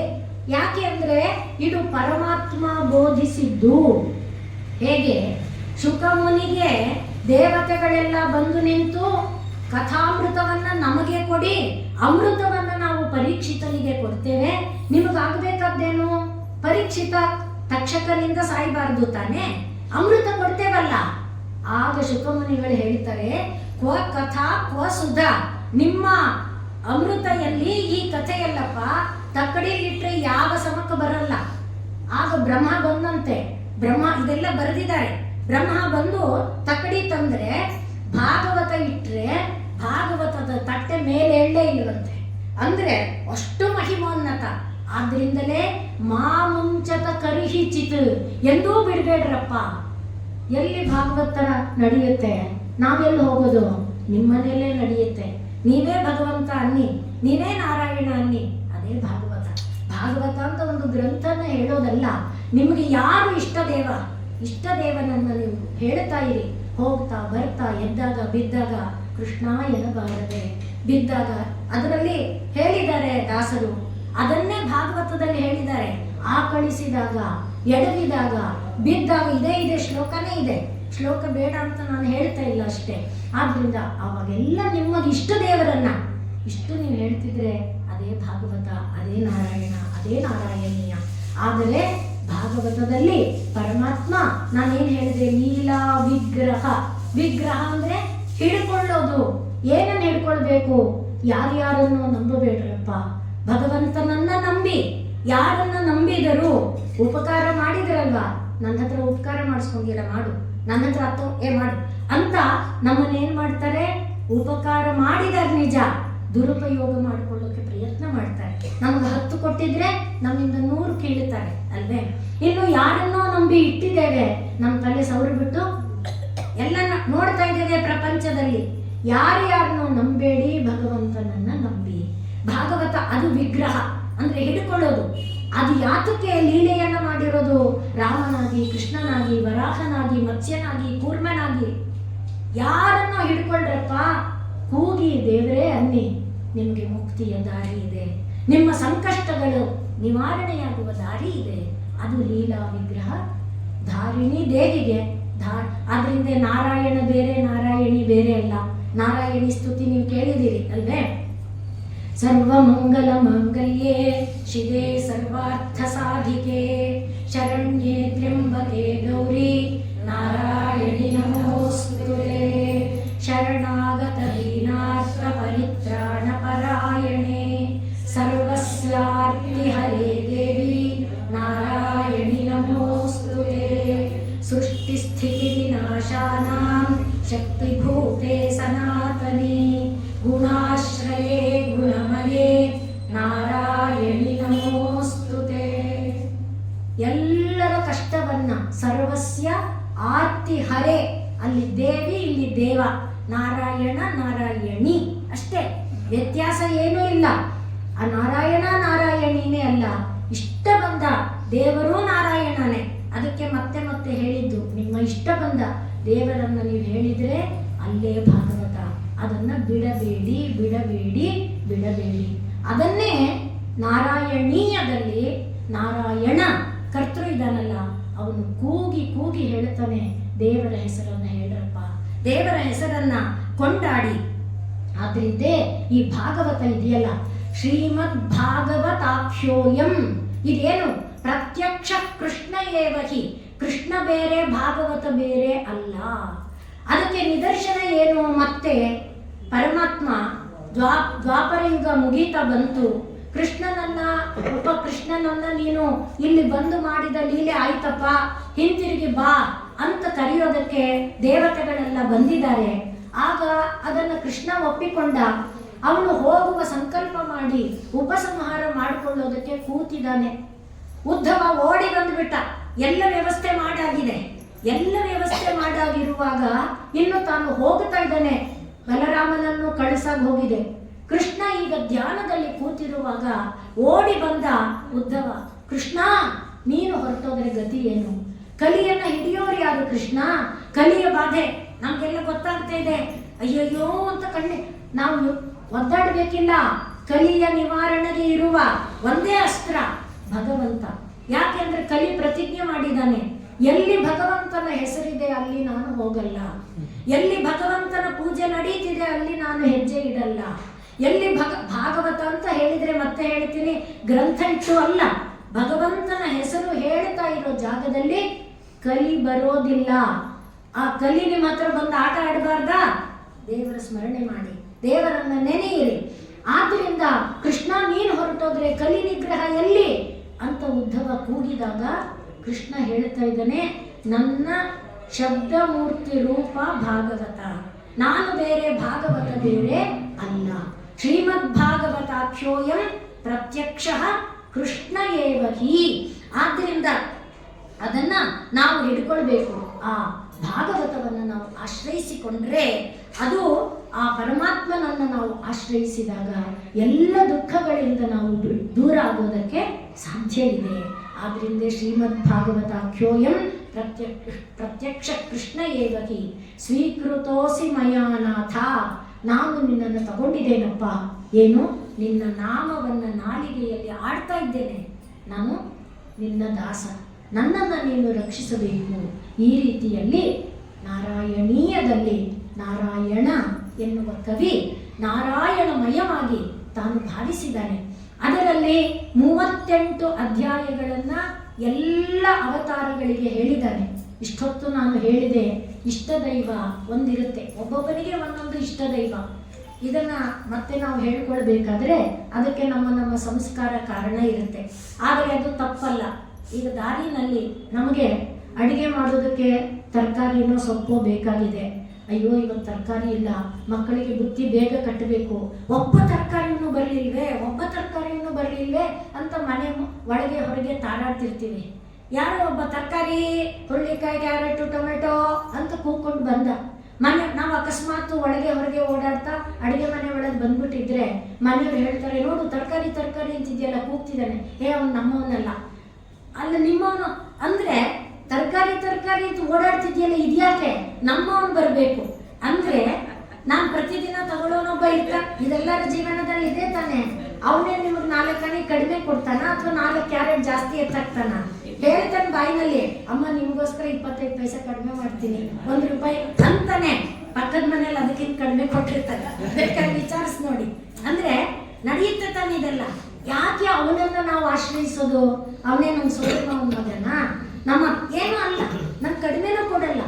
ಆದ್ರೆ ನನಗೆ ಆ ಪಕ್ಕದ ಮನೆಯವರು ನೀವೆಷ್ಟು ಕೊಟ್ರಿ ಏನೋ ಮಾತಾಡ್ತಾ ಕೇಳಿದ್ರೆ, ನಾನು 1 ರೂಪಾಯಿಗೆ 2 ರೂಪಾಯಿಗೆ, ಈಗ ನನ್ನ ಹತ್ರ 4 ರೂಪಾಯಿ ತಗೊಂಡ್ಬಿಟ್ನಲ್ರಿ, ಬರ್ಲಿ ನಾಳೆ ಅಂತೀವಿ. ಆದ್ರೂ ತಿರ್ಗ ನಾಳೆ ಅವನಿಗೆ ಕಾಯ್ತೇವೆ. ಯಾಕೆ? ಯಾವುದು ಎಳತ್ತ ದೇವರನ್ನು ಹಾಗೆ. ಆದ್ರಿಂದ ಇಷ್ಟ ದೈವ ಅಂತ ಬೇರೆ ಇರ್ಬೋದು, ಬೇರೆ ನಾಮ ಬೇರೆ ರೂಪ ಇರ್ಬೋದು, ಎಲ್ಲ ಸೇರೋದು ಒಂದೇ. ಆಕಾಶಾತ್ ಪತಿತಂತೋಯಂ ಯಥಾ ಗಚ್ಚತಿ ಸಾಗರಂ. ದೇವರ ಹೆಸರು ಯಾವುದೇ ಇರಲಿ, ಸಬ್ರಹ್ಮ ಸಶಿವ ಸಹರಿ ಸೇಂದ್ರ ಸೋಕ್ಷರ ಪರಮಸ್ವರ, ಒಬ್ಬನೇ. ಯಾರನ್ನ ಹೇಳಿದ್ರು ಓಂ ತದ್ ಬ್ರಹ್ಮ, ಓಂ ತದ್ ವಾಯು ಅಲ್ವೇ, ಓ ಎಲ್ಲ ಅವನೇ, ಎಲ್ಲ ಸೇರೋದು ಅದೇ ಜಾಗ, ಎಲ್ಲರೂ ಬಂದಿರೋದು ಅದೇ ಜಾಗ, ಎಲ್ಲರೂ ಸೇರೋದು ಅದೇ ಜಾಗ. ಅದನ್ನು ಹೇಳೋದೇ ಭಾಗವತ, ಅದನ್ನು ಆಡೋದೇ ಭಾಗವತ. ಆದ್ರಿಂದಲೇ ಸ್ವೀಕೃತೋಸಿ ಮಯಾನಾಥ ಮುಕ್ತ್ಯರ್ಥಂ. ಬಿಡುಗಡೆ ನಿನಗೆ ಯಾವುದರಿಂದ ಬೇಕು? ಸಂಸಾರದ ಕಷ್ಟದಿಂದ ಬಿಡುಗಡೆ, ಎಸ್ ಅಗ್ರೀಡ್. ನನಗೆ ದುಡ್ಡು ಬೇಕು, ಅಗ್ರೀಡ್. ಮಗುವಿಗೆ ಕೆಲಸ ಬೇಕು, ಅಗ್ರೀಡ್. ಅಂದ್ರೆ ಭಗವಂತನ ನಾಮಕ್ಕೆ ಎಲ್ಲ ಶಕ್ತಿ ಇದೆ. ಬೇಡುವುದು ನಿನ್ನಿಚ್ಛೆ. ನೀನು ಇಷ್ಟಿಷ್ಟೇ ಬೇಡಿದ್ರೆ ದೊಡ್ಡದನ್ನ ಕೊಡೋನ ಹತ್ರ ಹೋಗ್ಬಿಟ್ಟು ಒಂದು ಸೊಪ್ಪು ಕೊಡಪ್ಪ ಅಲ್ಲ, ನಾನು ನಿನಗೆ ಭೂಮಿನೇ ಕೊಡ್ತೀನೋ, ನೀನೇ ಬಿತ್ಕೊಂಡು ಬೆಳಕೋ, 5 ಎಕರೆ ಭೂಮಿ ಕೊಡ್ತೀನಿ, ಬೇಡ ನನಗೆ 2 ಕಂತೆ ಸೊಪ್ಪು ಕೊಟ್ಬಿಡು ಸಾಕು ಅಂದ್ರೆ ಮೂರ್ಖತನ ಅಲ್ವೇ? ಆ ರೀತಿ ಭಗವಂತನನ್ನ ಆಶ್ರಯಿಸಿ ಆ ಭಗವಂತನನ್ನ ಬೇಡಿದಾಗ ದೊರಕದೇ ಇರುವುದು ಅನ್ನುವುದಿಲ್ಲಪ್ಪ ಅನ್ನುವ ತತ್ವವನ್ನ ನಾರಾಯಣೀಯದಲ್ಲಿ ನಾರಾಯಣ ಅವನು ಎಲ್ಲ ಅವತಾರಗಳನ್ನು 38 ಅಧ್ಯಾಯದಲ್ಲಿ ಸೀಮೆಗೊಳಿಸಿ 38ನೇ ಅಥವಾ 39ನೇ ಅಧ್ಯಾಯದಿಂದ 88ನೇ ಅಧ್ಯಾಯದವರೆಗೆ ಕೃಷ್ಣ ಕೃಷ್ಣ ಕೃಷ್ಣ ಕೃಷ್ಣ ಕೃಷ್ಣಮಯವಾಗಿ ವರ್ಣನೆ ಮಾಡಿಬಿಟ್ಟಿದ್ದಾನೆ. ತಾನೇ ಕೃಷ್ಣನಾಗಿ ಬಿಟ್ಟಿದ್ದಾನೆ. ಆ ಕೃಷ್ಣನ ಅದನ್ನು ಓದುವಾಗ ನಮಗೆ ಗೊತ್ತಾಗುತ್ತೆ, ಕೃಷ್ಣ ಬೇರೆ ತಾನು ಬೇರೆ ಅಂತ ನಿಂತೇ ಇಲ್ಲ. ಯಾಕೆ ಅಂದ್ರೆ ಅವನು ಕುಳಿತಿರುವ ಜಾಗ ಅದನ್ನೇ ನೋಡ್ತಾನಲ್ಲ. ಅದೇ ಅದೇ ಅದೇ ಅದೇ ಅದೇ ನಮ್ಮ ಮನಸ್ಸನ್ನ ನಾವು ಯಾವುದರ ಒಳಗೆ ತೊಡಗಿಸ್ಕೋತೇವೆ. ಯಾರೋ ಒಬ್ರು ನಮ್ಮನ್ನ ಒಂದು ಮಾತು ಅಂದ್ಬಿಟ್ಟಿದ್ರೆ ಅಂದ್ಬಿಟ್ರಲ್ಲ ಅಂದ್ಬಿಟ್ರಲ್ಲ ಅಂದ್ಬಿಟ್ರಲ್ಲ ಅಂದ್ಬಿಟ್ರಲ್ಲ, ಕೂತ್ರೆ ನಿಂತ್ರೆ ಎದ್ರೆ ಮಲಗಿದ್ರೆ ನಿದ್ದೆ ನಲ್ಕಲು ಅಂದ್ಬಿಟ್ರಲ್ಲ, ಅದನ್ನ ಬಿಟ್ಟು ದೇವ್ರೆ ದೇವ್ರೆ ದೇವ್ರೆ ಅದೇ ಆಗತ್ತೆ ತಾನೆ. ಅದೇ ರೀತಿಯಲ್ಲಿ ಪರಮಾತ್ಮನನ್ನ ಕುಳಿತು ಅದನ್ನೇ ನೋಡ್ತಾ ಕೃಷ್ಣಮಯವಾಗಿ ಬಿಟ್ಟ ತಾನು ಕೃಷ್ಣನಾದ, ಕೃಷ್ಣ ರಸವನ್ನ ಲೋಕಕ್ಕೆ ಉಣಿಸಿದ. ಅದು ನಾರಾಯಣೀಯ. ಅಂಥ ನಾರಾಯಣೀಯ ಕೃತಿಯನ್ನ ನೆನಪಿಸಿಕೊಳ್ಳುವ ಸೌಭಾಗ್ಯ ನನಗೆ ಕೊಟ್ಟಿದ್ದೀರಿ. ಕೃತಿಯಲ್ಲಿ ಅಗಾಧವಾದ ರಸ ಇದೆ, ಅಗಾಧವಾದ ರುಚಿ ಇದೆ. ಅದು ಸಾಹಿತ್ಯವನ್ನ ಬಿಡಿಸಿ ಬಿಡಿಸಿ ನಾನು ಹೇಳುವಾಗ ಸಂಸ್ಕೃತ ಸಾಹಿತ್ಯದ ಒಂಚೂರು ಶಬ್ದಗಳನ್ನು ಕಿವಿ ಮೇಲೆ ಕೇಳಿದಾಗ ನಿಮಗೊಂದು ಆನಂದ ಆಗುತ್ತೆ. ಸಂಸ್ಕೃತ ಶಬ್ದಗಳಲ್ಲಿ ಮಂತ್ರ ಶಕ್ತಿ ಇದೆ ಹೇಳ್ತಾರೆ. ಅಷ್ಟೇ ಅಲ್ಲ, ಅಮಂತ್ರಂ ಅಕ್ಷರಂ ನಾಸ್ತಿ. ಏನು ಹೇಳಿದ್ರು ಅದು ಮಂತ್ರವೇ. ಅಮ್ಮ ಹೇಳಿದಾಳೆ, ಮತ್ತೆ ಲಲಿತಾ ನೀವು ಹೇಳ್ತಾ ಇರೋದ್ರಿಂದ ಮತ್ತೆ ಮತ್ತೆ ಅದನ್ನು ಉದಾಹರಣೆ ಹೇಳ್ತಾ ಇದ್ದೇನೆ. ಪ್ರತಿ ನಾಮವೂ ಕೂಡ ಒಂದು ಮಂತ್ರನೇ. ಏನಾಡಿದ್ರು ಅದು ಮಂತ್ರನೇ. ಯಾಕೆಂದ್ರೆ ತಾಯಿಯ ಶಕ್ತಿ ಇಲ್ಲದೆ ಪ್ರಾಣ ಇಲ್ಲ. ಪ್ರಾಣ ಮತ್ತು ಅನಲದ ಒಂದು ಸಂಯೋಗದಿಂದ ಶಬ್ದ ಎನ್ನುವುದು ಹೊರಗೆ ಬರುತ್ತೆ. ಆದ್ರಿಂದ ಪ್ರಾಣಾನಲ ಅಂದ್ರೆ ಮೂಲಾಧಾರದಿಂದ ನಾಭಿಯವರೆಗೆ ಬಂದು ನಾಭಿಯಲ್ಲಿ ಅಗ್ನಿ ಮತ್ತು ವಾಯುವಿನ ಸಮ್ಮೇಳ ಮೇಲೆದ್ದು ಸಹಸ್ರಾರವನ್ನು ಕುಟ್ಟಿ ಕಂಠದ ಮೇಲ್ಭಾಗಕ್ಕೆ ಬಂದು ಅಲ್ಲಿ ದ್ವಾರ ತೆರೆದಾಗ ಅಕ್ಷರ ಬರುತ್ತೆ. ಇದು ಅಕ್ಷರ ಉತ್ಪತ್ತಿಯ ವಿಜ್ಞಾನ, ಲಿಂಗ್ವಿಸ್ಟಿಕ್ಸ್ ನಲ್ಲಿ ಹೇಳುವಂಥ ಒಂದು ಶಾಸ್ತ್ರ. ಅದೆಲ್ಲ ಬೇಕಿಲ್ಲ. ಅಂದ್ರೆ ತಾಯಿಯ ಕೃಪೆ ಬೇಕು ಅನ್ನೋದಕ್ಕೆ. ಒಂದು ನರ ತಿರುಗಬೇಕಾದ್ರೆ, ನಾಲಿಗೆ ಹೊರಳಿ ಒಂದು ಅಕ್ಷರ ಬರಬೇಕಾದ್ರೆ ಪರಮಾತ್ಮನ ಕೃಪೆ ಬೇಕು. ಆದ್ರಿಂದ ಪರಮಾತ್ಮನ ಕೃಪೆಯಿಂದ ಬಂದ ಪ್ರತಿ ಅಕ್ಷರ ಮಂತ್ರನೇ. ಇನ್ನು ಮೂಲಾಧಾರದಿಂದ ಒಂದೊಂದು ಚಕ್ರ, ಸ್ವಾಧಿಷ್ಠಾನ, ಮಣಿಪೂರ, ಅನಾಹತ್ ಏರ್ತಾ ಬಂದ್ರೆ ಒಂದೊಂದು ಚಕ್ರದಲ್ಲಿ ಅಷ್ಟಷ್ಟು ಅಕ್ಷರಗಳು. ಆದ್ರಿಂದ ಗಗನಾಂತಸ್ಥ ಗರ್ವಿತ ಗಗನಾನ್ ಅಂತಸ್ಥ ವರ್ಣಗಳು ಯಾರ ಲ ವ. ಈ ಯಾರ ಲಾವಗಳೇ ಪರಮಾತ್ಮನ ಪೂಜೆ. ಏನದು? ಎಂ ವಾಯುವಾತ್ಮನೇ. ನಾವು ಪಂಚೋಪಚಾರ ಪೂಜೆ ಮಾಡುವಾಗ ವಾಯು ರೂಪದಲ್ಲಿರುವ ಪರಮಾತ್ಮನಿಂದ ಏನ್ ಮಾಡ್ತೇವೆ? ಧೂಪ ಇತ್ಯಾದಿಗಳನ್ನ. ಹಾಗೆ ಇದು ರಂ ಅಗ್ನಿಯಾತ್ಮನೇ. ರಂ ಅನ್ನುವುದು ಅಗ್ನಿ ರೂಪ. ಆದ್ರಿಂದ ಏನು? ನೀರಾಜನವನ್ನ ಮಾಡ್ತೇವೆ, ದೀಪದರ್ಶನವನ್ನ ಮಾಡ್ತೇವೆ. ಲಂ ಪೃಥಿವಿಯಾತ್ಮನೇ, ಆಸನಾದಿಗಳನ್ನು ಸಮರ್ಪಣೆ ಮಾಡ್ತೇವೆ. ಒಂ ಅಮೃತಾತ್ಮನೇ, ನೈವೇದ್ಯವನ್ನ. ಅಂದ್ರೆ ಯಾವ ಅಕ್ಷರ ದೇವರಲ್ಲ, ಅದಕ್ಕೋಸ್ಕರ ಹೇಳ್ತಾ ಇದ್ದೇನೆ, ಪ್ರತಿ ಅಕ್ಷರ ದೇವರ ಪೂಜೆ. ಹಾಗೆ ಯಾವ ಅಕ್ಷರ ನಿಮಗೆ ಇಷ್ಟ, ಯಾವ ಅಕ್ಷರದ ದೇವರ ಹೆಸರು ನಿಮಗಿಷ್ಟ, ಆ ದೇವರ ಹೆಸರನ್ನ ನಾಲಿಗೆಯಲ್ಲಿ ತಗೊಂಡ್ರೆ ಅದೇ ಭಾಗವತ, ಅದೇ ನಾರಾಯಣೀಯ, ಅದೇ ಭಗವತ್ ಕ್ಷೇತ್ರ. ಆದ್ರಿಂದ ನಾವು ಕುಂಭಕ್ಷೇತ್ರಕ್ಕೆ ಹೋಗಬೇಕು ಅನ್ನುವುದಿಲ್ಲ. ಇಡ ಪಿಂಗಳಗಳ ಸಂಯೋಗದಿಂದಾನೇ ಅಕ್ಷರ ಉಚ್ಚಾರ. ಅದಕ್ಕೆ ಇದನ್ನೆಲ್ಲ ಹೇಳ್ತಾ ಇರೋದು. ಆ ಇಡ ಪಿಂಗಳಗಳ ಸಂಯೋಗ ಅದು ಹೇಳ್ತಾ ಹೇಳ್ತಾ ಹೇಳ್ತಾ. ಅದರಿಂದಲೇ ಶಾಸ್ತ್ರಗಳು ಹೇಳುವಾಗ